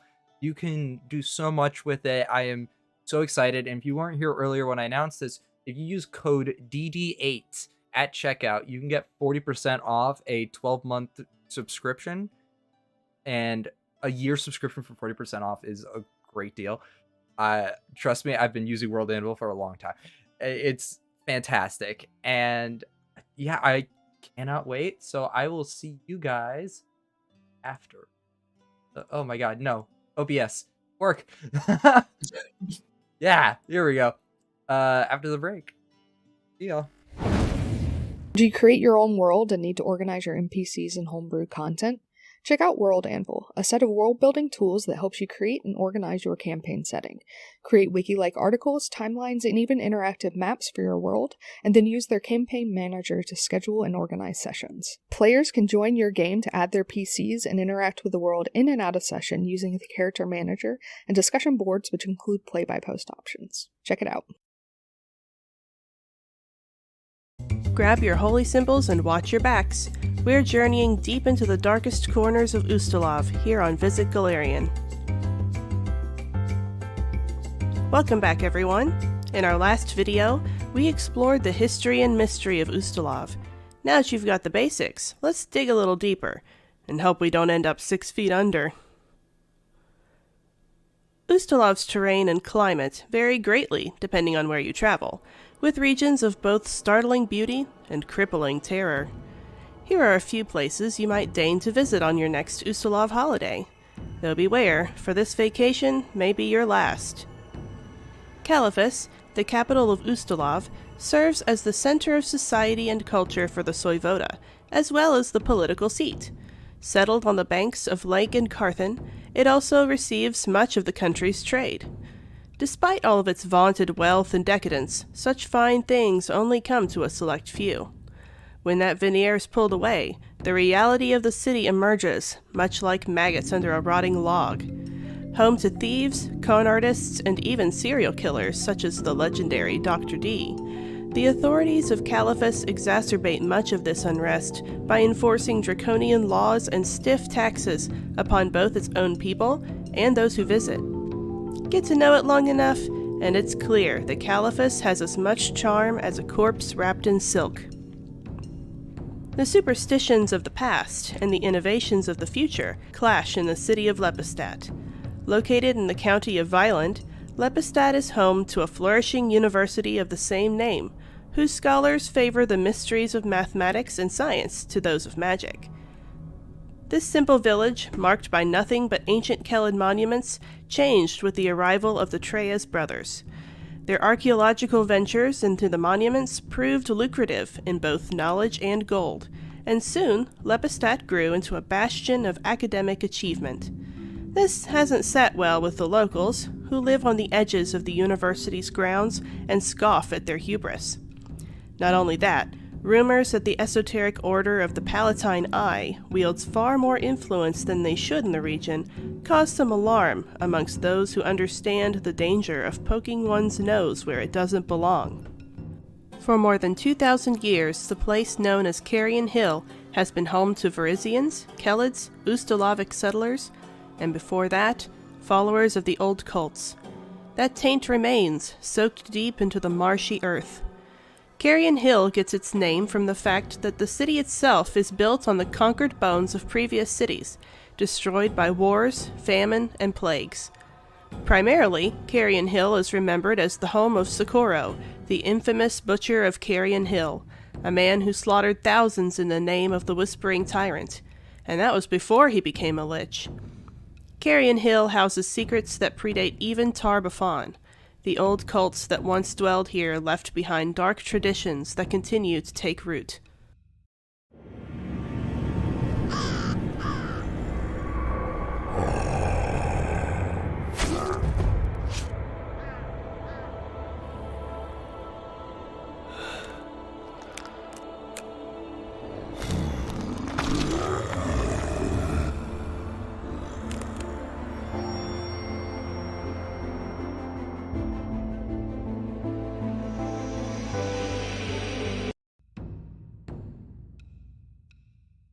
The people of Ustalav live somewhat secluded lives, whether due to a selfish disinterest in others or a superstitious fear of outsiders. This can make travel dangerous. Trust does not come easily here. If you're going to Ustalav yourself, here are just a few of the strange and enigmatic characters you may run into. But beware, for none of them are what they seem. The story of Ristamar Tyriak's life is one of immense tragedy. Desperate to cure himself of the vampirism that both saved and destroyed him, Ristamar had everything taken from him in one fateful night. His fiancée, his future, his family, and even the right to his own death. As a vampire, he conceals his true nature by pretending to be his own relative, traveling all around the continent as the young Count of Varno, searching for a cure for his condition. Ristamar walks a thin line between monster and man, using his determination to find peace to curb the bloodlust that threatens to overwhelm him.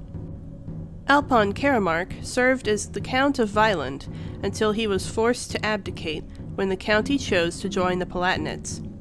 Embittered by this insult to his authority, Alpon used his alchemical talents to create a monstrous flesh golem with plans to set it upon those who had slighted him. However, time healed Alpon's anger far better than any dose of revenge, and soon he moved on from the beast of Lepidstadt to other stranger experiments in his private home, Schloss Karamark.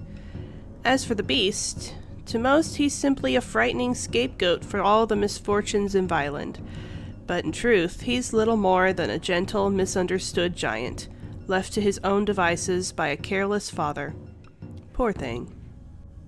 Power in Caliphus lies not only with those born to it, but those too stubborn to let it go. Such is the case with Prince Edward Ordranti and Carmilla Caliph Vaso, the two most powerful people in the Soyvoda.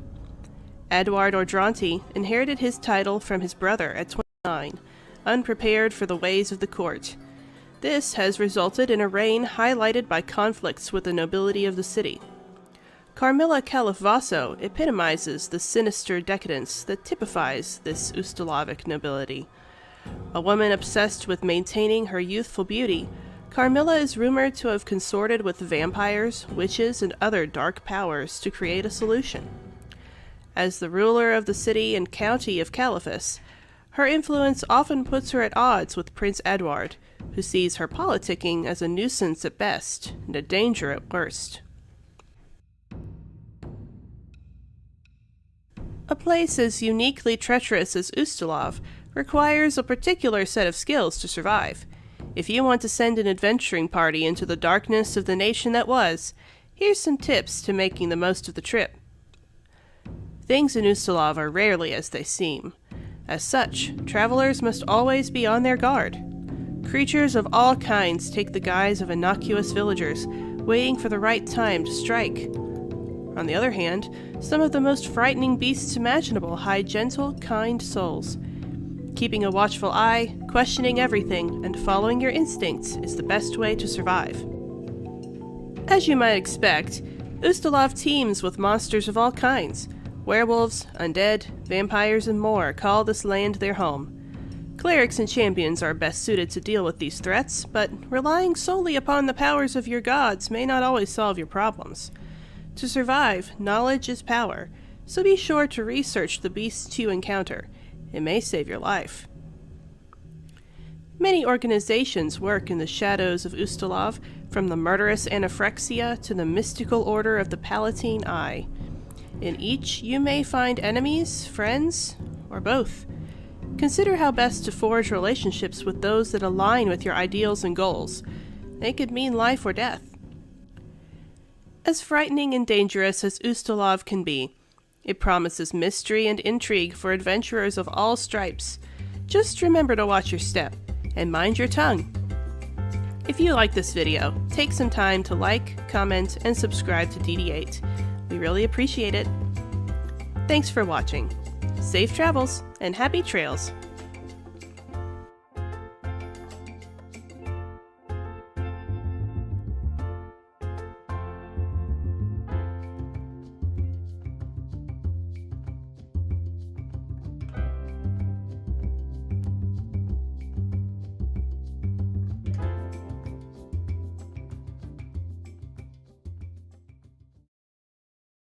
Hey GMs, do you run APs and need a... And we're back. Ooh, that Hello. Yeah. Oh boy, I am so excited. Oh yeah, I didn't check chat for a hot minute there while I was at break. Well, hi everyone. We're here. We're still talking about media. I'm so excited, and so one of the things that we really wanted to talk about, or at least I really wanted to talk about, was approaching the same character, or I want to first start with character, and then we're going to go to class, and figure out the different ways you can still represent the character and still have it feel like that character, but can be completely different ways. Like we were talking about Batman earlier, and Batman's just this great example here, but for me, like, he could be like a ranger because he's hunting down his targets. He uses recall knowledge a lot. He hits a lot or very, very hard. Like that easily goes in flurry of precision.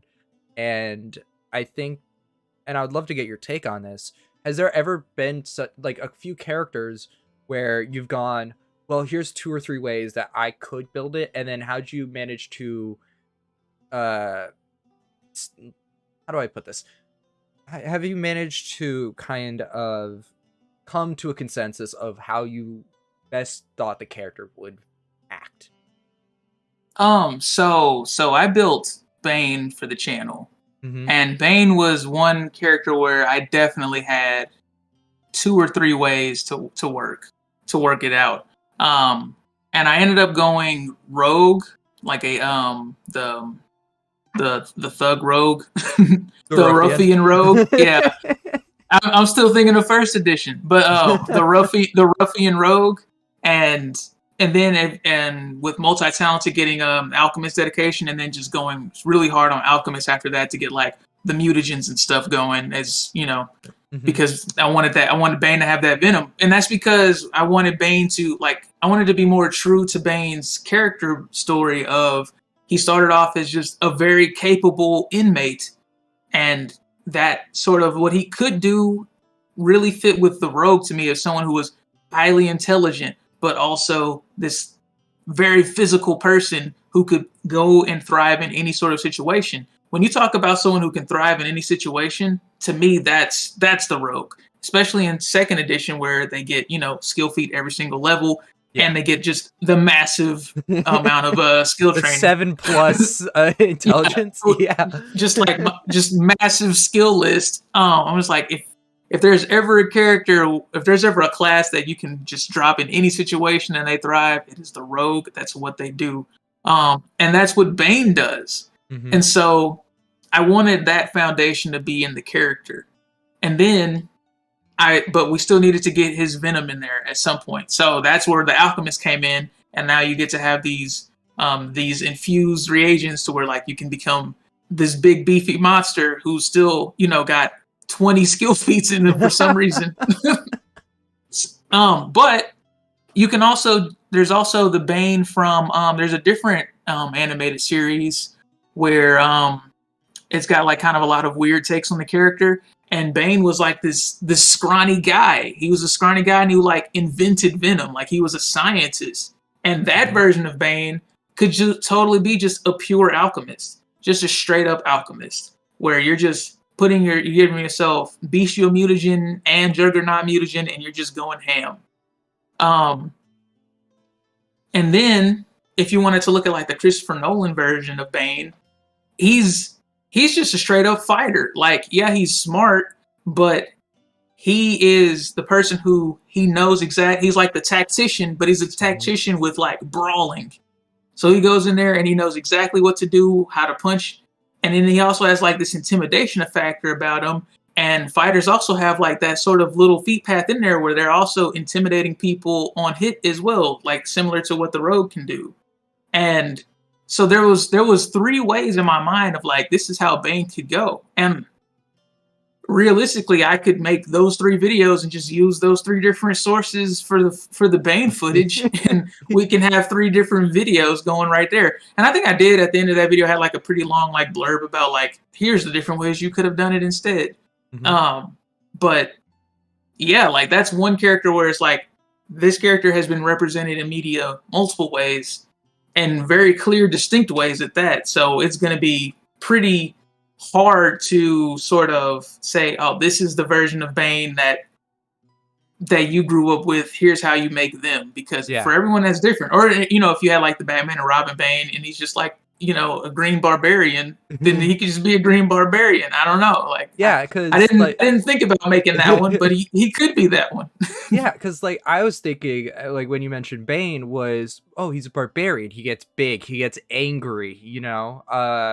And definitely like with Rogue, definitely 100% works for his character. I love Bane's like overall character, but you can reflavor Venom to be Rage. Like you could exactly in size, and exactly. Like, for me, only because I've been recently playing through the Arkham games, trying to get hyped up for Gotham Knights. I've hit the Bane battle in Arkham City, and that entire fight is him just really running at you. Yeah, he runs, he tramples you, and then there is literally a whole feat just for the Barbarian that just lets you like knock everything out of your way, and like that like immediately can go, oh, we can make Bane, we can add in all the alchemist stuff afterward, but like that Bane can be this like rage monster. Exactly. Like and realistically, there's mechanically you can do all of those things, and then it's just how are you going to role play the character when it comes down to it, because you can make that giant barbarian maybe with a splash of alchemy Bane. And then, like, you can still make this person, like, you can still give them, like, 16 intelligence. You can still give them legendary society or whatever. And they can still be that sort of, I can thrive in any sort of situation I want to kind of character. But they're base barbarian. And it's because, Pathfinder gives us the ability to have these sort of skills that go independently from our class, to where we can really do characters that go in 2 separate directions for, social aspect and for our combat aspect. So let me ask you this then. When you're making these characters, you've obviously had to reuse the same class between multiple characters. It's not like you have one video for each different class, you know? And uh so how does Pathfinder, and I have an answer in my head, but I want to hear what you think. How does Pathfinder do this where we have this class and obviously all of the tropes and stuff come with it, but how do you manage to make each of the characters still feel very unique while also having the same class between the two? So short answer to that is I get to have a 20-minute video to explain it to you in depth. But the real answer is you have so many options. Like, okay, so Paizo gives us these classes that are sort of like the cart in a grocery store, and you have this very defined class identity. How many wheels are on your cart? Like, are you gonna get legendary perception? Are you gonna get master weapon skills or whatever? Those things are ingrained in the class. They're immutable. You can't change them after the fact most of the time. And realistically, that's sort of all you get from your class, because after level 1, you don't have to take another class feat from your class again. And I've done that several times also. So really, realistically, though, your weapon proficiencies, can you cast spells or not, and how many skills you get, that's really all a class is. And then there's your special features that you get along the way, like rage or hunt prey or whatever. And realistically, that's all a class is. And then you have your class feats, and you get so many options for class feats that you never have to build them the same way twice. And even if you do build them the same way twice, having a character, for example, like if we're going to make that hypothetical rogue Batman, we can give them brutal beating, but we can have a brutal beating Batman that maybe doesn't have legendary intimidation. He just relies on that brutal beating. And that maybe gets you sort of like that more Robert Pattinson style Batman where like, yeah, he's coming out the shadows, but he's not like trying to like actually scare you. He's just saying leave or else I'm gonna, beat the crap out of you. And then you have a more sort of like the Batfleck kind of Batman where he's just this hulking monstrosity and he's like actually terrifying and like he's legit. He's got the voice modulator going. Like that's the max intimidation build right there. Oh, yeah. He doesn't necessarily even need brutal beating. He will just demoralize you 100% successful every single time. Like that's kind of where I look at it when I'm trying to like decide on what kind of class identity am I really going to strive for. But man, we keep going back to Batman, don't we? Well, it's because Batman is this great cut and paste character because he has obviously he has so many adaptations. Yeah, he has so many adaptations. Like I'd argue way more than any other superhero. Like Superman is consistent between all of his stuff, even in his injustice. He's still Superman when it comes to his base abilities. But I think what makes characters in media is how they subvert certain expectations, and two, how many there's different ways of looking at that character. Because this is why I really like Batman, because Batman is this like broad stroke character, but like Anakin Skywalker is still gonna have to be Darth Vader at the end of the day. Like obviously those are two very different builds there, but at the end of the day, like the characters there's only so many different ways you can add a Darth Vader. You can either be hulking monster, scary, cue up Rogue One scene where he's just intimidating in the hallway and, is just cutting up people, and then maybe Force user, but he doesn't really use the Force that often. So, like, outside of Force, choke, push, and pull. And I think that, like you mentioned, this is, well, one, Batman can do all of these things, the Force, obviously.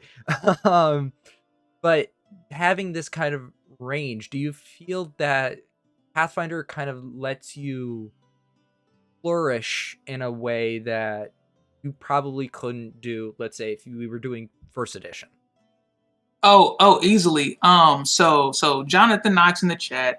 Shout out to Jonathan. He's been like day one subscribers to the channel, basically. But he pointed out that I had two barbarians in a row, Thor from the MCU, and then Leone from Agame Got Killed. And both of those characters, I built them as barbarians. And it's interesting because in first edition, you would have a lot of trouble building a Thor-like character because you need that spell casting abilities because he's shooting lightning, he's flying all over the place, and then you also need him to be able to have that weapon skill to get in and be passing these athletics checks and stuff because he's supposed to be this super strength, very beyond human in every single situation kind of character. And the barbarian can get you that physical side, but you need something else for that other side. And in first edition, it's going to be really hard to try to like be both of those things at the same time. Oh yeah. And it's even still a little hard in second edition, except we have the Draconic Barbarian who can just fly around and shoot lightning while they're in a rage. So it just becomes very simple because Pathfinder, like they really do let you have your cake and eat it too with a lot of the things. There are very few limitations in the system. A lot of people talk about like, oh, you really can't do everything you want to. I mean, yeah, there are some things you can't do, some things that are locked away a little bit harder to get to. But I found that there's a whole lot more freedom in this system than in other systems because it's not just what can you do, but it's like, is it viable at the end of the day? And that was always the question in first edition. That's still the case in fifth edition. It's you show up to the table with this build that you think is fun, and the first question out of their mouths is going to be, is it viable? Does this work? Are you going to be useless or what? Mm-hmm. And in Pathfinder second edition, you don't have to worry about that because the power level is baked into your class identity. Your role in the combat is baked into your class identity. You have the weapon attack, so you get to attack with weapons. That's literally what it says on your character sheet, no matter what choices you make with all of these feats. Yeah, Sorry, go ahead. What were you about to say? No, because I like that in TUI, you mentioned is it viable? In TUI, the biggest debate right now is how weird can I just make my build? Because at the end of the day, however weird that build gets, it's still as useful as if, we were min-maxing it to like the maximum that you could probably get it to. But exactly. I love that the question is, how weird can I go with it? And it's really just how many things can I jam into my shopping cart at the end of the day. It's like, how much stuff can I get on this character? And for me, like I build level 20 characters. Anytime we're playtesting, we're playing like in that 15 to 20 level range. We're doing a lot of crazy stuff anytime we're at the table. So So one of the things that I really like to do is I like to say, hey, well, the class can do this. Is there a way where we can get the class to do this other thing too? Mm-hmm. And the easiest way to do that is with your skills. And then like seeing like, how do your skills interact with your class features? And with some classes it's really easy. Like the rogue high level gets a lot of things where it's just like, oh, you have legendary thievery. Well, now you can just steal spell slots from people because you have legendary thievery.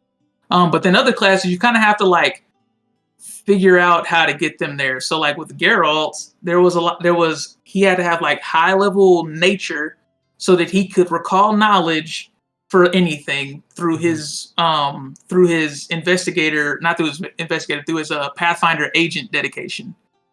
And it was like, wow, these things actually do work. You do have ways to min-max. It's just not as straightforward and basic as it has been in the past of, let's just see how many modifiers you can stack on one specific attribute. So do you think that Pathfinder kind of, lends itself to this new player kind of feel? Because most of the time, I'm not going to say all because this would be very mean.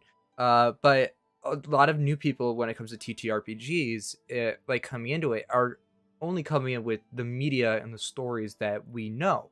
like when I started playing Pathfinder, the only reference I have to fantasy is Lord of the Rings. I was way too young at the time, but Game of Thrones, all of these very like Arthurian kind of feel to it all. But I think at the end of the day, what you consume on a regular basis, I guess, is kind of how like Pathfinder kind of lets you breathe a little bit more. Definitely. So growing up, my dad took me to go see Return of the King, and it was the first Lord of the Rings movie I ever saw. What a jump into the end. I was just like, wait, what is happening? And then like he looked at me and was like, you don't know Lord of the Rings? And I was like, no, you've never taken me to see a single Lord of the Rings thing in my life. What do you want from me? And like now that I've gone back and watched Lord of the Rings, and like, yeah, it was interesting, but I don't have that sort of baked in experience growing up. Mm-hmm. And similar things for like, Game of Thrones is what we're several years removed from the season finale at this point, but the books are still going on. But if they ever finish, I didn't watch Game of Thrones until Game of Thrones was over either. Like realistically, I did not grow up with those things. The stuff I grew up with, I did not have that fantasy anything. My first delve into fantasy, as it were like things were it was like isekais for anime and stuff, where they're like, this character gets to go to the past or something. And like there's RPG mechanics, but they're in a medieval society. Like that was my first experience with like fantasy, even with going into Pathfinder, because I wouldn't, like I said, that was in 2009 when I started Pathfinder. We didn't even have a fantasy setting then. We were just doing, MMOs. Mm-hmm. We were doing MMOs in Pathfinder First Edition. So yeah, a lot of people come at me and they're like, hey, what happened to all this fantasy stuff? And I'm just like, I don't know, man. It was never here for me. It was never here to begin with. Yeah, I mean, I think I kind of have, and I would say I come in with a little bit more of an advantage here because I was born way later. So I was part of this like cultural, let's say my dad's stories of being a geek compares nothing to my stories of being a geek. Like, yeah. I grew up like watching Star Wars and Doctor Who and like Modern Who, and like that was my favorite thing. Of if I wanted to go see Batman, I can just put on Batman the Animated Series. Like Power Rangers and Clone Wars was like my favorite thing to watch on Saturday mornings because I didn't watch any of the other Saturday morning cartoons like all the other kids did. No, I gotta watch the new episode of Power Rangers SPD. But but I think that it's I can't say that the media that I consume doesn't affect the way I can tell stories, the way I build my characters. If I will definitely admit, like, Community is one of my favorite TV shows. I love watching. I've seen it like 20 times. It is such a fun rewatch. But what we talked about earlier, where it like subverts expectations. That's the point of the show. Like, it's not a standard comedy at the end.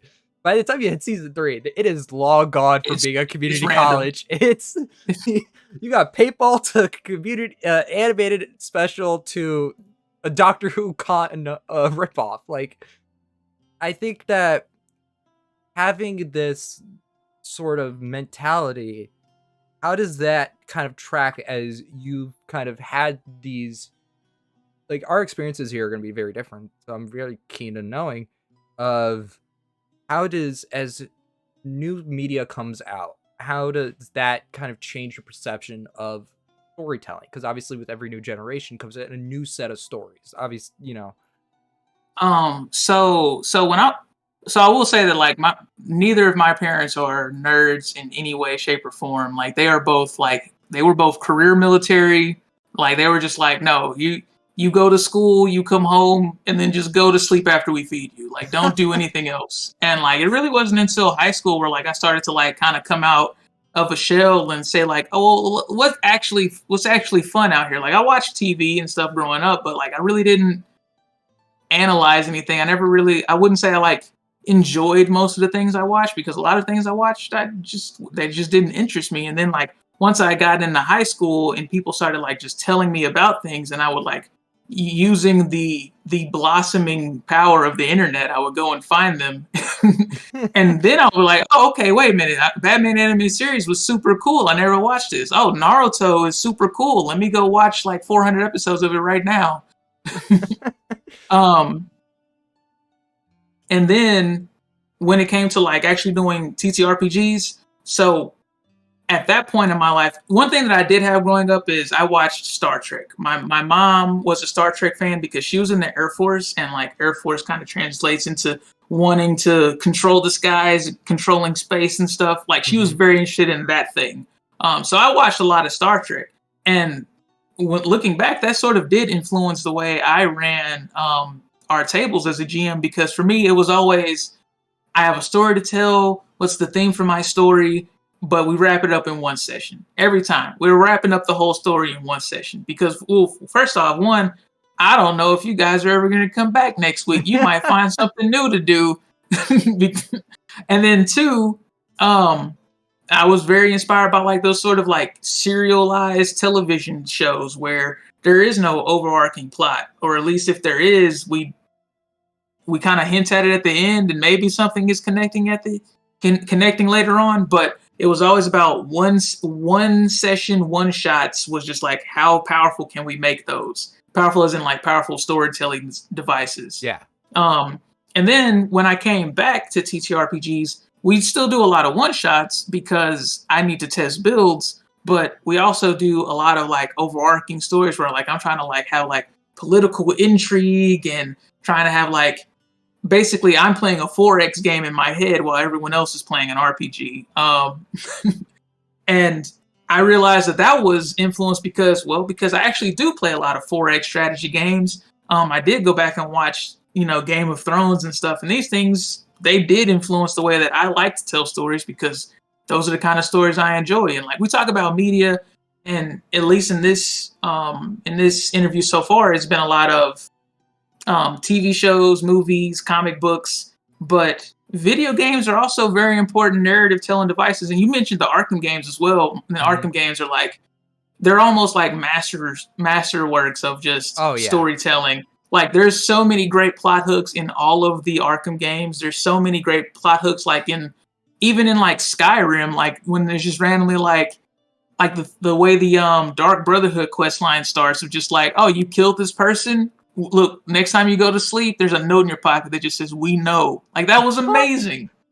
Yeah, and I mean, I wanted to eventually transition more into video games, as I didn't grow up too heavily on video games. But as I got more into high school and finally got an Xbox after my bar mitzvah, I definitely jumped right into video games, starting with the Halo series and started with Reach, and then made my way around Bend there.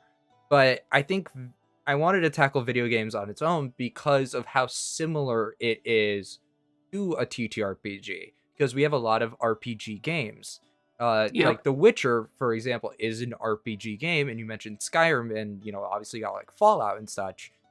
But how do you see, I guess, the correlation between video games and then TTRPG games? Because video games, there's these long, like almost 80-hour, 100-hour story arcs. Like I've played the recent like Assassin's Creed games. Those arcs take their sweet time to get through. Yes, yes, they do. So I mentioned earlier about the sort of spectrum where on the one side you have like kids out on the playground with imagination, and then on the other side of narrative you have a movie or a TV show where you don't get to control anything. You just watch it happen. And then TTRPGs are sort of like, they're sort of more on this side of the spectrum where we get to make stuff up, but we have rules to follow. And then video games are not quite TV shows and movies, but they're a lot closer to that side of the spectrum where you don't get to control the narrative as much, and there's a lot more rules, but you still get to have input on how the narrative plays out. And I think that there are a lot of good things that we can take as GMs, as storytellers, as as people playing a game at a table with our brains, we can take a lot of things from that sort of sphere, that realm of existence, and we can apply it to our games. But I would say that to be careful with it, because I mean, obviously, one of the big things that we talk about in TTRPGs is railroading. Oh yeah. And I'm definitely guilty of just railroading an entire campaign through like several weeks, and like, you know, if it's good, if it's a good story, they'll stick around for it. But if it's not if they're not jiving with the story, that you're gonna lose everyone so quickly. So I would say that one of the best things that you can do is to try to you need to find storytelling devices that are the equivalent of an open-ended question. To where like you're saying, here's a mystery. I like giving mysteries to people and then having them solve the mystery. That's the best way. And then no matter where they go throughout the mystery, you as the GM, you get to decide when they're going to get the next clue. You get to decide what that clue is and how relevant it is. So you still get to you're still railroading them in a way, but they're going through a rat maze as opposed to going down a single path and they can see the path ahead of them. I think that's the best approach to take when it comes to trying to take like a lot of the inspiration that you get from like quest lines and video games and trying to apply it to TTRPGs, especially because you have more than one player. Usually you'll have more than one player. And when you have multiple people trying to have their own creative solutions to things, and then you as the GM, you're just saying like, well, there's only one way to get through that. Then you've just sort of invalidated all of the teamwork that's going to happen there, and that sucks the fun out of the whole thing, in my opinion. So, there's a lot of good things to bring from quests and video games, but I would just caveat with be careful. Yeah, and I think that especially like multiplayer video games, you kind of have this aspect to it where, like, one of my favorite games that I play when my friend comes over is Castle Crashers, because that can take up to 4 to 6 players, and there's not much of a story, I guess, but you have these quests that you go on, and if your table wants this, I just want to show up, I want to roll my attack rolls, and I want to kill the boss, very much like a Elden Ring kind of feel, where I just want to get my butt whooped every week and, you know, just want to roll the dice. That could be it. And I think video games have this great interaction that you can learn from as a storyteller, because certain video games, they adapt to whatever choices. Cyberpunk being a great example of, if you make one decision, you're going to see how that affects the decision going down the line. And I think that's why before they went out of business, Telltale games were my favorite thing to play, because like the choices I made I hate to go back to Batman, but I played the Batman one. The choices I was about to say, we're back to Batman. I know. The Walking Dead one, fine. The choices I made as Walking Dead, as Clementine, her character choices affected how I saw the end of the game. And when I would show up to school, because I had this really great teacher who was playing the game when it dropped, we were both comparing. I was like, oh, you made this choice here. Oh, that's why you got this ending. And, you know, I got like my hand shot because, you know, I decided to go save this guy. And then, you know, some crazy dude, I don't remember.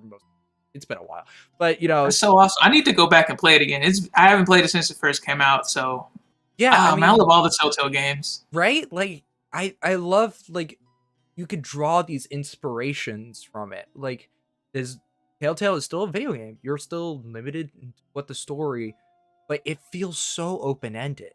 Like, the choices you make. And I think that's how you implement this so well into TTRPGs. I won't say railroad between two options, but giving them an option and then kind of knowing, okay, I don't want to say assume. It sounds really bad. But, like, have 4 ways of where, like, a social encounter can go. Like, they offend them, they embarrass them, they punch them in the face, and then, or they make diplomacy with them. And then that's kind of where you branch it off. And if that's what your table wants, that's what you go with. Yep. And so there's another video game series, Deus Ex, where when they're designing their levels, they have a very specific philosophy of just like, okay, we need to make sure that no matter what the objective is, there needs to be a stealth way to do it, there needs to be a social way to do it, there needs to be a combat way to do it, and there needs to be a tech way to do it. And it's just like, and you can do any combination of those as long as you get to where you're trying to get to, it'll work. And that's an approach that I always had in my TTRPGs, where I was just like, okay, well, no matter what, if the wizard figures out how to magic this, they get to magic this. No matter what, if they just want to bonk the guard and run in, they can do that. But if they want to like find another entrance and sneak in, and there's always going to be consequences to whatever they choose. And that's my job as a DM, to adapt to whatever consequences they're going to bring on themselves. So let me ask you this then. How do you approach that when a player kind of takes an alternative route than what you were expecting? Because players be crazy. Players be crazy. Yeah, they're going to do what they want, essentially. And you could get as much preparedness as you want ahead of time. I keep telling GMs this. There is no amount of prep work that will solve what a player will do. And you could guess, and 9 times out of 10, you are going to flat out be wrong. So how do you manage to curtail this in your stories?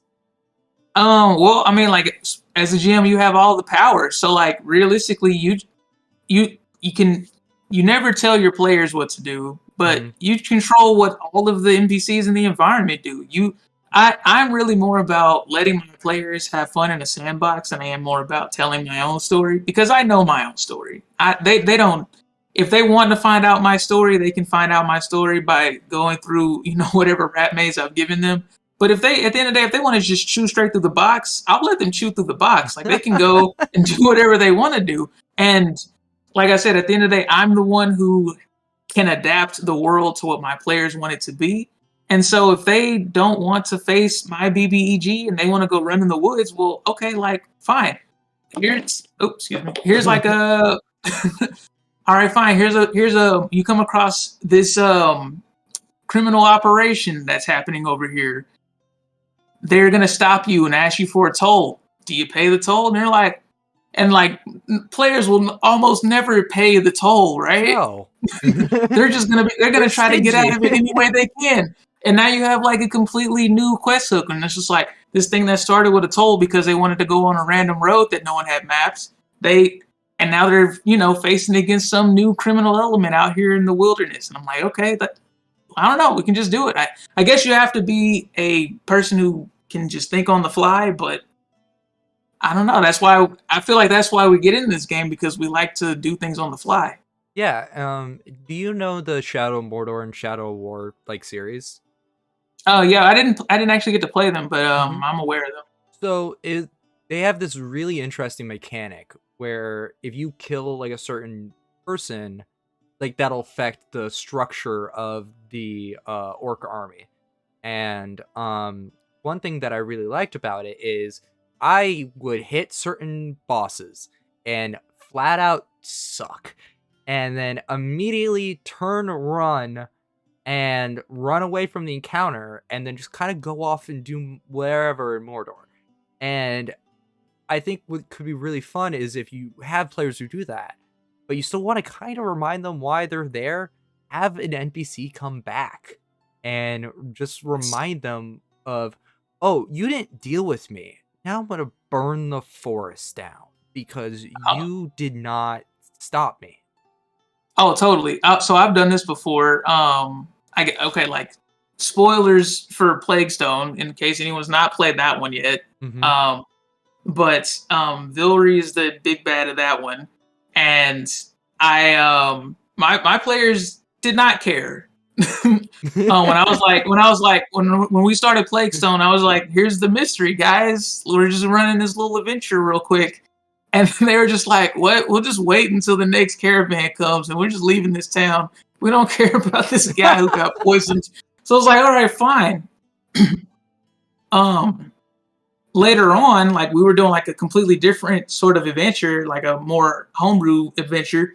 I had them come back to Plague Stone and it was completely destroyed because that was Vilry's plan at the end of the day, was to get vengeance on the town.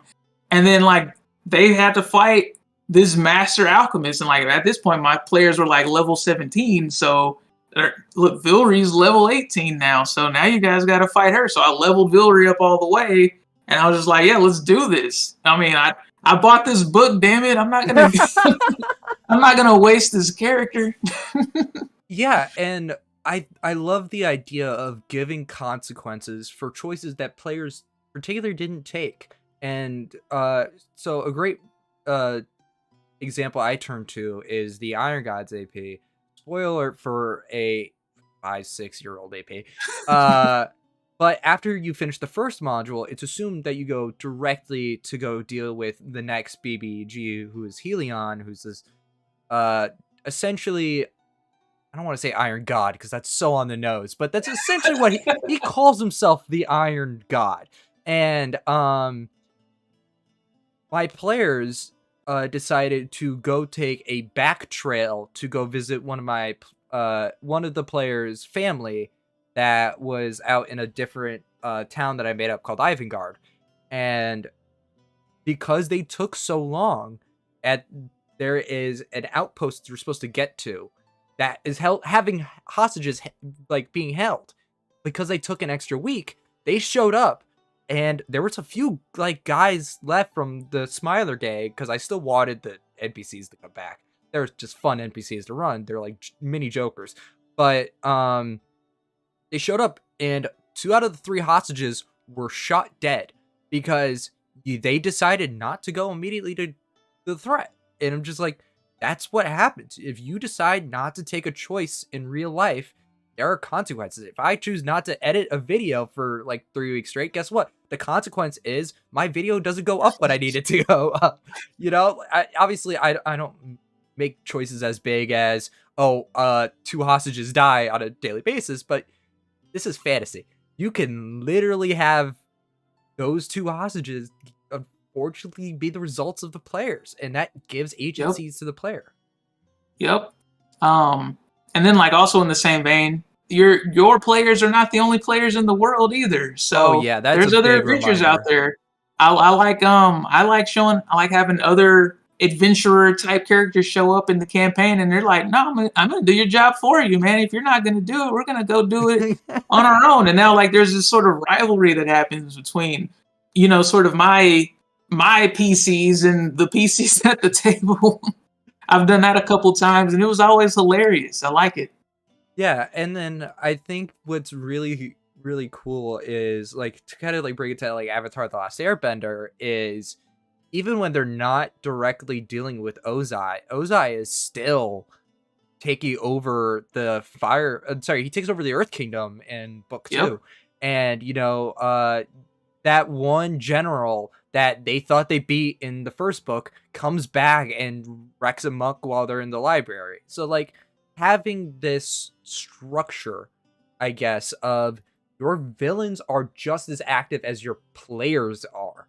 Like, there's a reason why Ozai, Thanos, Sauron are these big, memorable villains, is because, like, even when they're not there, you still love to hate them. Yeah, they're still doing stuff. And I seriously cannot recommend this to GMs enough, or even to have players in the back of your mind of this, is your world can be as dynamic as you want, but just make sure there's consequences, good or bad, to players' actions. If they saved one NPC, what if that one NPC turned out to be like a villain that they didn't know? And what if they just freed a the Lich's spellbook by accident because they thought it was this necromancer stuff. So while he's learning it, he's slowly letting, the form of this Lich come back, and boom, there's your BBEG. Exactly. Yeah. Man, I love doing all this stuff. Like, I really do, just because there's just so many great ideas that people have, and it's like, you can do these things on the fly, and people always talk about like, oh no, they're derailing my campaign or whatever. I was like, no, man, they're making it more interesting. Yeah. They're making whatever you had more interesting. It's cooperative. It's everyone doing this storytelling. So I think one thing in media that I really like, and I think that I really want you to touch on, is having the world kind of be around the characters a little bit, because like I'm watching The Good Place right now. I'm binge watching the show again.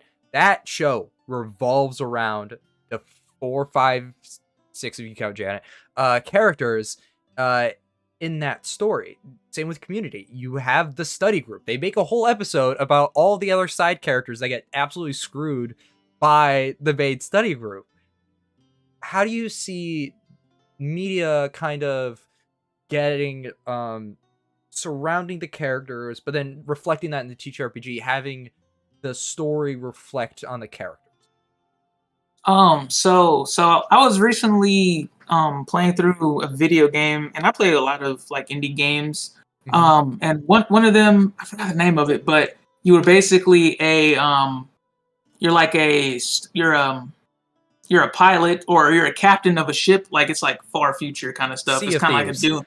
It's kind of like a Dune universe kind of thing. But you're a captain of a ship, and you have like these contacts, and these contacts are like influential people in like these different noble houses and mega corporations and stuff. And all of those people, they all have like their different place in their respective organizations, and they come to you as a a freelance captain with a crew of pirates basically, and they're like, hey, can you deliver this envoy to this planet for this delegation meeting? And then like if you do that successfully, then their influence within their sort of organization will go up, because now they're more important, and as they get more important, they can give you more important quests, more important jobs. And so you really have like this, and like I always had this like sort of web of characters, and I can basically make like a couple of my characters go really high in influence and a couple of them go really low in influence based on my choices of what jobs I take. And like sometimes I would like intentionally fail a job because I knew it would lower the influence of the person who gave it to me, and then like the person that I liked more had enough influence to just completely swallow their part of the organization. So then I didn't even have to deal with them anymore because they were giving me bad quests. And now they don't give me no quests because they're gone.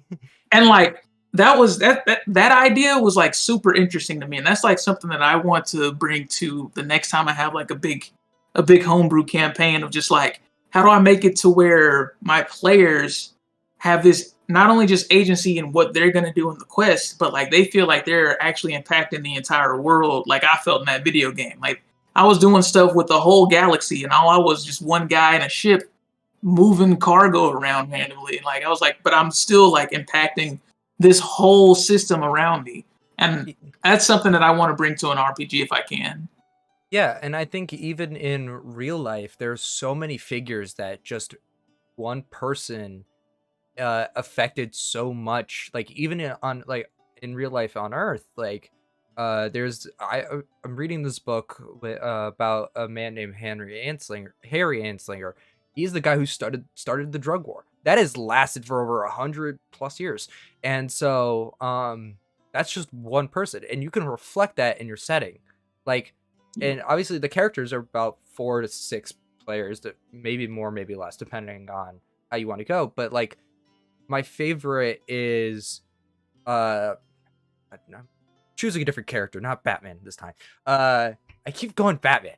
Like Superman causes his villains to exist because Lex Luthor sees Superman as a threat to his like empire, Adam and Amazo kind of see him. Everyone sees Superman as a threat. Basically, that's his whole. But having the characters kind of reflect that, and having your villains kind of, I don't want to say like put a mirror up to it, because we've talked about that earlier. But having this, your actions matter, and I think that's what makes media and video games so impactful, is because of we see the lasting actions. Like we see how one person killed John Wick's dog, and now we have a whole trilogy around the consequences of John shoots the guy in the hotel. Now you have the consequence of that with John Wick 3, and now he's going to war with the High Council, and that's going to be whole John Wick 4. And I think we can distinguish good and bad media based on how effective is the characters, like to the overall narrative. Like we like Batman, the animated series, but that's because in Star Trek, because Star Trek, you see the beginning of how one guy gets sick on the planet, and then because he's a retcher, he dies, and then that spurs off the rest of the episode, and Kirk seduces whatever aliens on the planet because that's what he does. And Okay, but then we get later on in Star Trek and like Deep Space Nine, where they're like, oh no, we're not a serial anymore. Now we're just gonna have big overarching, oh yeah, multi-season narratives where everything affects everything. And I was like, oh my, this is a new level of storytelling for me. Yeah, and I think that puts something in my head that I really think we could talk about is how even the same setting could have this very different feel, because like Star Trek is very, very vast. It's a vast galaxy after all. But you have this very episodic feel, like with Enterprise, the original series, and a good chunk of TNG is this. We're all, going to just do episodic arcs, 22 minutes, and, we're out. And we kind of solved whatever issue we have. But, like, DS9 and Voyager brought in this continuity of, no, what happened in season 1 is going to get brought up in season 4, 5, and down the line. Yep. And it was interesting watching, like, DS9 and Voyager, because they're sort of, they were the middle road between this like complete overarching continuity, and then like we still have like these sort of specific episodes, these character beats for an episode, and then like we'll have some overarching narrative tied into other things, and then you get onto like Star Trek Discovery and the Picard series, where they're just complete narrative the whole way through. They're not episodic in any way, and I don't know if that's just something that like the general audience prefers now, but man, it is so fun to get to sit down and like binge watch shows now, because I went back and binge watched all of Star Trek, and man, those episodic ones, you cannot binge watch. You just cannot binge watch. I think it's made narrative very different now. I think that a good example of kind of the middle of the road is Doctor Who, at least up until the recent seasons, where they're trying to do this bigger arc stuff. Because when Doctor Who came back with the modern Who, you had like small setups with Daleks coming back from after the Time War, the Cybermen, and then it all led up to David Tennant's last episodes, where all the stuff with Davros, the stuff with the Master, it all just came like flooding back. But when I go back and rewatch the 9th, 10th, 11th, and 12th Doctor, all of these they're still episodes. They still feel like episodic narratives, except for the occasional two-parter. But I think what you can really do is have your quests feel episodic, but have it connect to a larger story. And so, like, yeah, one day they're gonna go fight rats. The next day they're gonna have to go, rescue the goat, because that's what The Witcher makes you do. And by having this all like kind of connect to a central theme, and I think that's kind of what really makes the overall experience, I think, get so much stronger.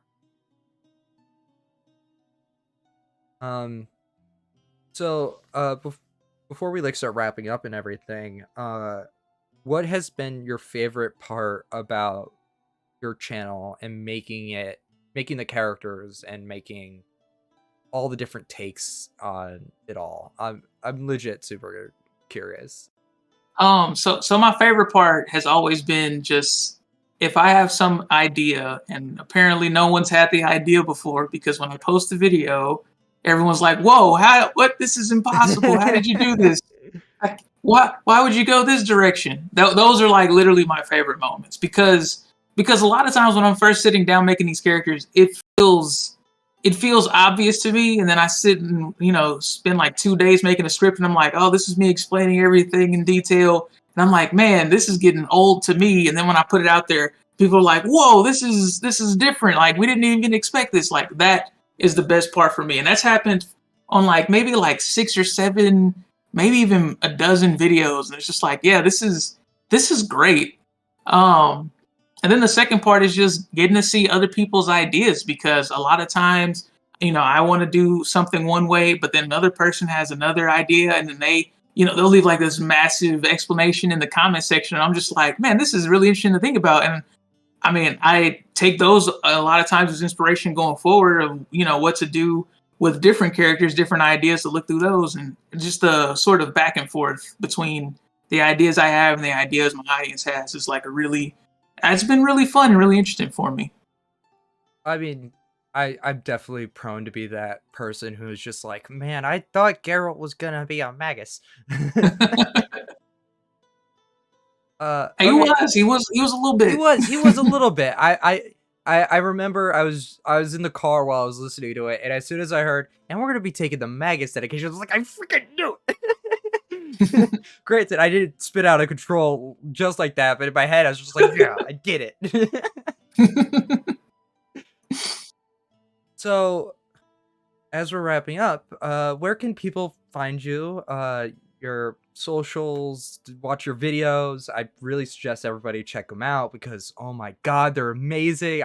Trust me, I binged watched them all. They're top tier quality. Oh no. YouTube at Untested Gaming. I'm at Untested Gaming at Twitter as well. There's a Facebook page. I have not looked at that Facebook page in like over a year. Do not go there, but it exists. And then also on Instagram, also at Untested Gaming. So at any of those three places, you can find me. But mostly, I'm going to be on YouTube. I have like 70 character builds almost right now. And I am working on more. And man, I can't wait to post them. I'm getting back in the swing of things. I had quite a break there, but we're going to start posting videos here again soon. Yeah, I'm super looking forward to seeing the next one. And if you guys really like the video, make sure you hit the like button, as it gives the algorithm the sweet, sweet boost that we all love. And leave a comment with your ideas on how media kind of helps and influences your way of storytelling, whether you're a forever player or forever GM. Or you could tweet at me at geekjames513 Twitter, because I made that account when I was like 13, and apparently I just refused to change the name. And just one more shout out to our amazing sponsors over at World Anvil. If you use code dd8 at checkout, you can get 40% off a 12-month subscription. You get to use the new whiteboard feature, which has been an absolute blast. And we recently just released an animated episode today with a collab we did with Hijinks, who's another Pathfinder 2e content creator who does great work. And check that out in the little YouTube thing. I'm really out of it now. But yeah, leave a comment, and I super want to know what you all think about this. This has been super fun. Thank you so much, Untested, for coming on and getting to talk with me. This has been an absolute blast. You're so knowledgeable. This has been super fun. We gotta do it again. Oh, 1000% you're coming back. You don't have a choice. Oh no! And with that, I say thank you, everyone. Have a great day, night, afternoon, wherever, and I'll see you guys in the next stream. Goodbye.